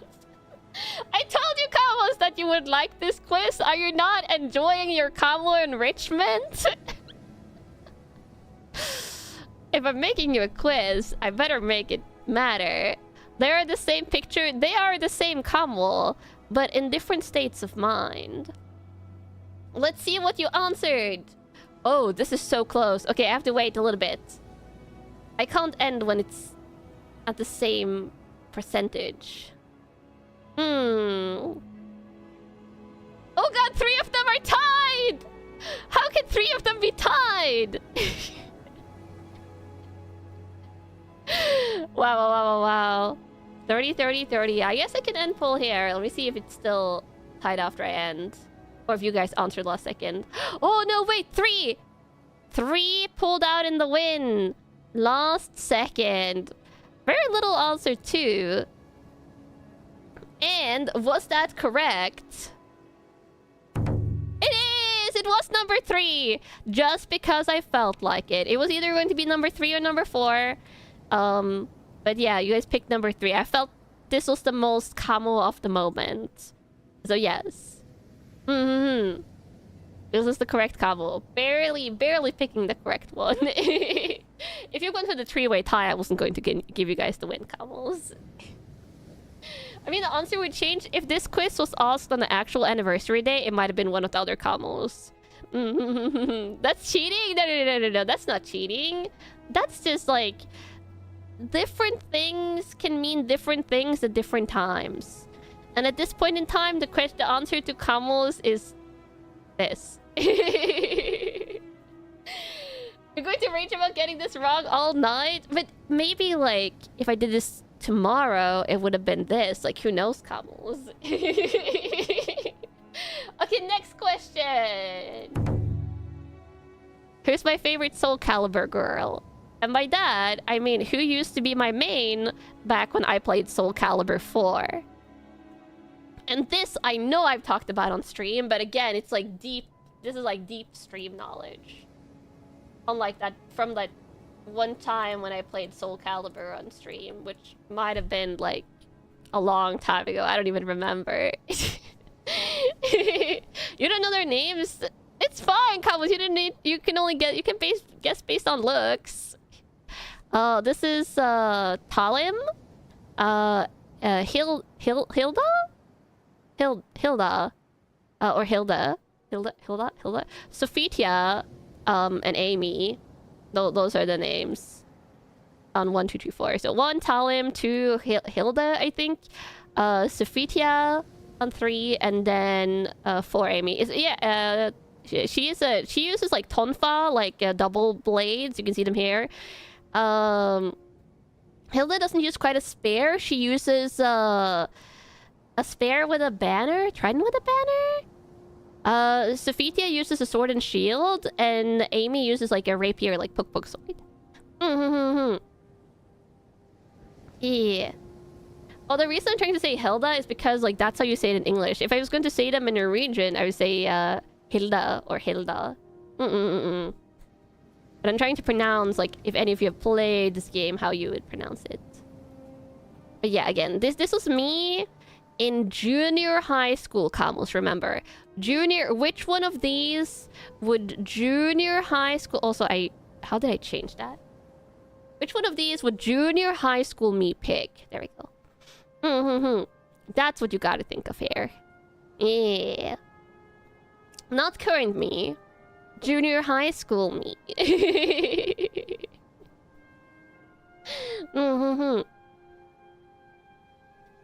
I think 2 because of point to stick or 3 because of fashion. Oh, this is Sophitia. This is Sophitia, not Cassandra. Sophitia has the cuter clothes compared to Cassandra. You think you failed this one? Okay, let's see. 8% of you said Talim. 42%, the most, said Hilda.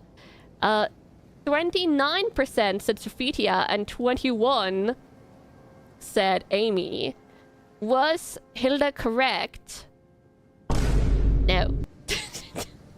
No, come on, it was Amy! I'm sure I mentioned this on stream before, but Amy used to be my main. I really like her. And actually, I think the one I played the most after Amy was actually Talim, because I like her quick playstyle. Otherwise, I also really like Sophitia and Hilda. Like, I didn't put any of the characters I didn't like at all in here. You're back? Okay, some of you got this. Also, again, this was like junior high school me, and I really liked her fashion. She has a cute skirt. She has a cute like gothic Lolita almost outfit. Yeah. But don't worry, Camus. This is like deep questions. Also, and to be fair, nowadays it probably would be Sophitia or Hilda that would be my pick nowadays. But this again was like half current age kinda. Next question, favorite season. I'm throwing you some easy ones here, Camus.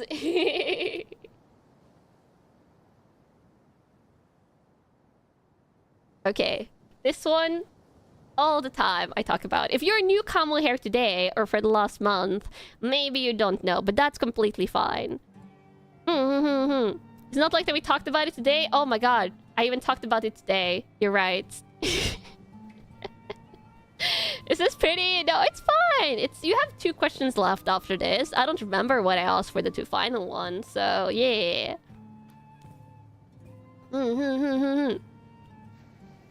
Also, yeah, this is pretty unanimous. I think I can end it already. Yeah, 78% of you said winter, which is correct. Dun-dun! Fall was number 2, and spring was number 3, and summer was number 4. That is the order in which I like the season, so that is correct. Okay, next one. Dun-dun. When I was a kid, I had a 1 hamster, 2 bunny, 3 guinea pig, or 4 cat. Which pet animal did I have as a kid? And now we're talking like elementary school kid. I'll give you that extra info here. Yeah. You know this one? Do you? Do you, Camels? Do you know? Do you truly know? I've talked about this at some point in the past, but not often. Does a family pet count or only my own pet? My own pet. Yes, that is where this can be a trick question.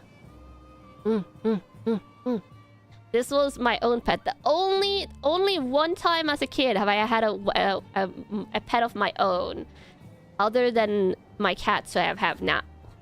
All other pets either belonged to my sister or was a family pet. Which is where this is a trick question. You wish you heard that before answering? Yeah, this is like, if any of you have answered... Let me see. Actually, I'll call the poll here. Oh, you almost got it, Camels. So, my older sister had a pair of hamsters, but I never had hamsters. But I think I've talked about my older sister's hamsters a couple of times. But they have always been my older sisters. But after my older sister's hamsters passed away, me and my older sister got 1 guinea pig each. They lived in the same enclosure and they were sisters, but we each had 1 guinea pig. So that is the one pet that I had. That was my pet before I got my cats, which I have now as an adult. We also had, of course, a family cat when I grew up. 2 different ones at different times, but those were family cats. So you almost got it right, Cobbles. You don't know the difference between a guinea pig and a hamster? Guinea pigs usually live longer. You usually, I think, want to have them in a group. Hamsters, I think you want to have solitary, most of them. And hamsters are like this tiny. Guinea pigs grow to be like this big. A lot of them. Like, the size difference is quite huge. Yeah. Okay, final quiz. Da-da-da-da-da. As of end of stream yesterday, this isn't accurate anymore. As of end of streams, day before the anniversary stream part 2, how many videos were on my channel? This number is going to be off by like 1 or 2, but it's still going to be super close. No cheating by going and looking, Cobbles. No cheating by going and looking. And this is on the Kanna Yanagi main channel only. Is it 1, 1024 videos, 2, 889, 3, 978, or 4, 938? Because totally, Camos look at the video number. I said no cheating after I looked, so you're going to have to not vote. Ah, yeah, if you looked, you can't vote. You don't even know what you had for dinner yesterday? Yeah, don't worry about it, Camels. It's fine. It's fine. Let the democracy win. Let the democracy carry you to victory. How many have you guys gotten wrong so far? 4? I'm trying to, like, if you get this one right or wrong, like, what is your right-wrong percentage so far? Like, you got this one wrong. You got this one correct. No, 3. I think you've gotten 3 wrong. Yeah, 3 wrong so far. Like, collectively, Camels, as a collective. You always gotta do things as a collective. Camels don't make mistake? No, it's fine, it's fine. Yeah, I think collectively you've gotten 3 wrong. And the answer for this should be number 2. So you are collectively correct, Camels. It was 889 when I was making this quiz. Which means I think you got 7 out of 10 right. 70%. If that was a Norwegian school test, you would probably get a B, which... B for... Bravo? Bravo! Yes, hands. And your reward is this. What does it all mean? I wouldn't worry about it. If any of you guesses what this means in the future, you can come back and tell me. But you're not going to know until the future at some point, if you're right or wrong in your guesses.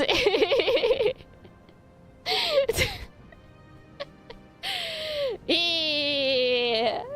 Oh no, not again! Don't worry about it, Kabos. It's fine. It's your reward. Gee, thanks. I told you, Kabos, that this quiz doesn't mean anything. You think number 1 is a camel? But is it? Is it a fancy camel? Keep an eye out for fancy camel in the future. It is not what you think. Or it could be exactly what you think. It entirely depends on what you're thinking. Yes. Aren't you glad that I have creative freedom over my own streams?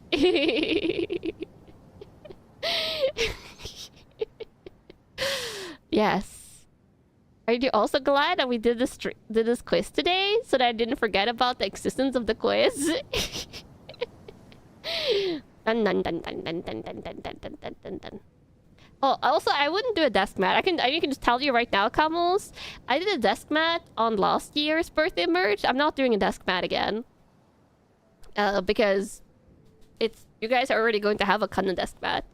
If I do a desk mat, it would be like next year at the earliest. I feel like once every 2 years or once every 3 years is a nice ratio of like singular Kanna desk mats. But more than that, like, you're going to end up with a ton of desk mats. Card binders. Ooh, card binder. That would be... I feel like that would be hard merch to make unless you collaborate with like TCG merch producers. And that's a hard collaboration to do. Yeah. Now that you're using your Kanna desk mat, you're like 1000% more afraid of eating at your desk. That's when you start like using like a desk mat on top of your desk mat for eating.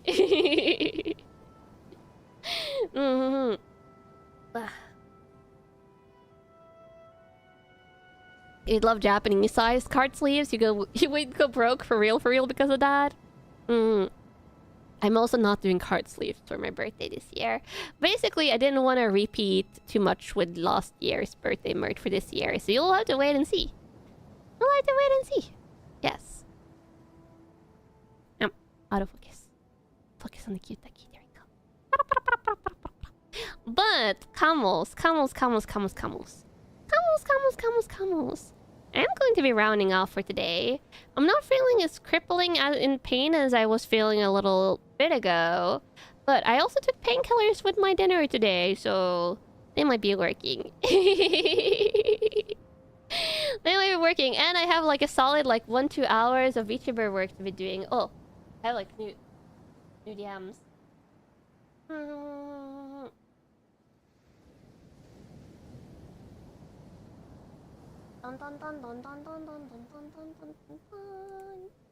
I have DMs to respond to after stream. VTuber behind the scenes work. Almost got to 4 hours. Yay. Moth questions, no moth questions. Oh, the Unity. What? Here for the silver coins. I love teasing you. You love teasing us, don't you? And I will complain about it despite secretly enjoying it, but you will never find out. That was just a signed confession. That was just a signed confession! Unity Camo! The logic is not logicking! The logic is not logicking. But glad I'm not teasing you about the new hairstyle, because that one is adorable! Millennium, what? Thank you for the silver coins. Is that a cute camel gumi? Can I have pat? Yeah, much head pats. Much head pats. But yes, camels, I'll be rounding off now. Tomorrow, stream starts half an hour later than usual. Half an hour later than usual, but it will be Repo fun with Pillow, Puckle, and Bonnie. I'm super excited. Tanoshimi. Yeah. And then on Wednesday, I won't be. I know what you're trying to do. Also, Virgo, welcome to the Camel Squad. Welcome, welcome. And Icky, thank you for the 25 coins. I know what you were trying to do, though. Yeah. It's my fee for scoring 100% on the test. Ooh, 100%. Ooh, that is a lot. A lot of things correctly. Appreciate your company. You might be lurking most of the time, but keep it up. Oh, that's really sweet. Yeah, don't mind on the lurk. I know a lot of Twitch combos prefer lurking, especially. And honestly, I don't mind. I just like you guys hanging out and having fun. And if you want to like drop emotes occasionally, that's cute. If you want to chat occasionally, that's cute. But feel free to lurk if you want to. Oh, it's for not scoring 100%. Oh my god, my reading comprehension. Oh, it says for now scoring. Oh yeah. The thing is, like, my brain, just since it said for now scoring 100%, my brain just cut out the now as like a word that didn't make sense in the sentence, not realizing it should have been a not. Dun dun dun dun dun dun dun dun dun. How many head pats to camels? I didn't expect you all to get 100% on that quiz. It was kind of like, you know, engineered so you wouldn't. Because a quiz where you get everything right all the time wouldn't be fun. Yeah. Also, big stitch. I have a median of 1.03 streams per day on my channel, not counting the private VODs, Patreon ASMRs, and/or unlisted ASMRs. Oh, that's kind of crazy. Don't worry about that. That's cheating? No, that's just gaming the system, and you know I'm a gamer, camels. Yes. But yes, oh god, what's I saying? Yes, tomorrow, Repo collab. Wednesday, no stream, but probably a continuation of my spring cleaning. I need to do laundry folding, so maybe a Twitter space? Maybe, but I'm saying maybe. Because if I'm crashing and in crippling pain, I might just be trying to sleep the pain away. I don't know. But maybe I feel better by then. Yeah. And then on Wednesday, that's Jurassic World Evolution, right? And Friday's Blueprints? Yeah, I think that's it. Jurassic. I'm excited. I don't know if I'm going to play campaign or sandbox for Jurassic World Evolution. I'm leaning towards sandbox because I think if I do campaign, I'll be stuck with like the easy dinos in the beginning, and I want to get the mega scary dinos. Yes. I want to get the scary dinos, like the Mutodon. Ah.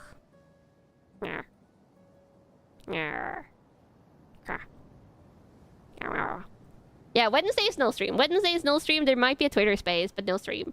But Thursday will be Jurassic World Evolution. You're concerned though, you'll be fine, Camels. Okay, let me find someone to raid though.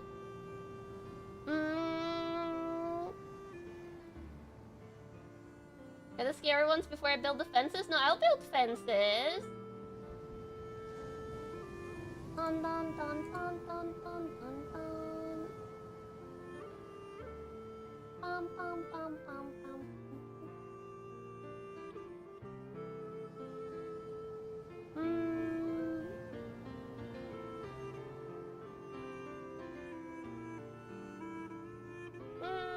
Who's streaming right now?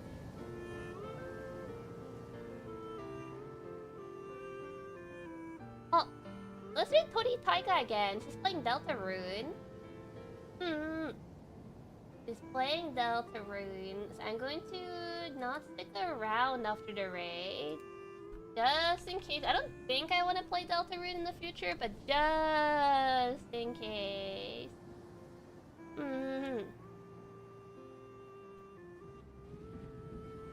Let me see.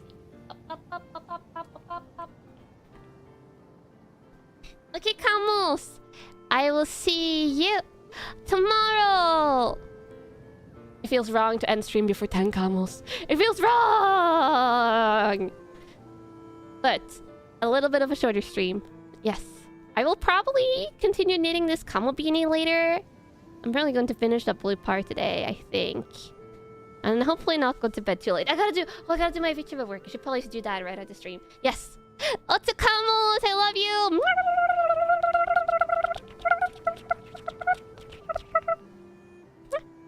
Ah! You couldn't escape the two! Look at you. Oh, wait, I need to stop the double music. There we go. Dun, dun, dun, dun, dun, dun, dun,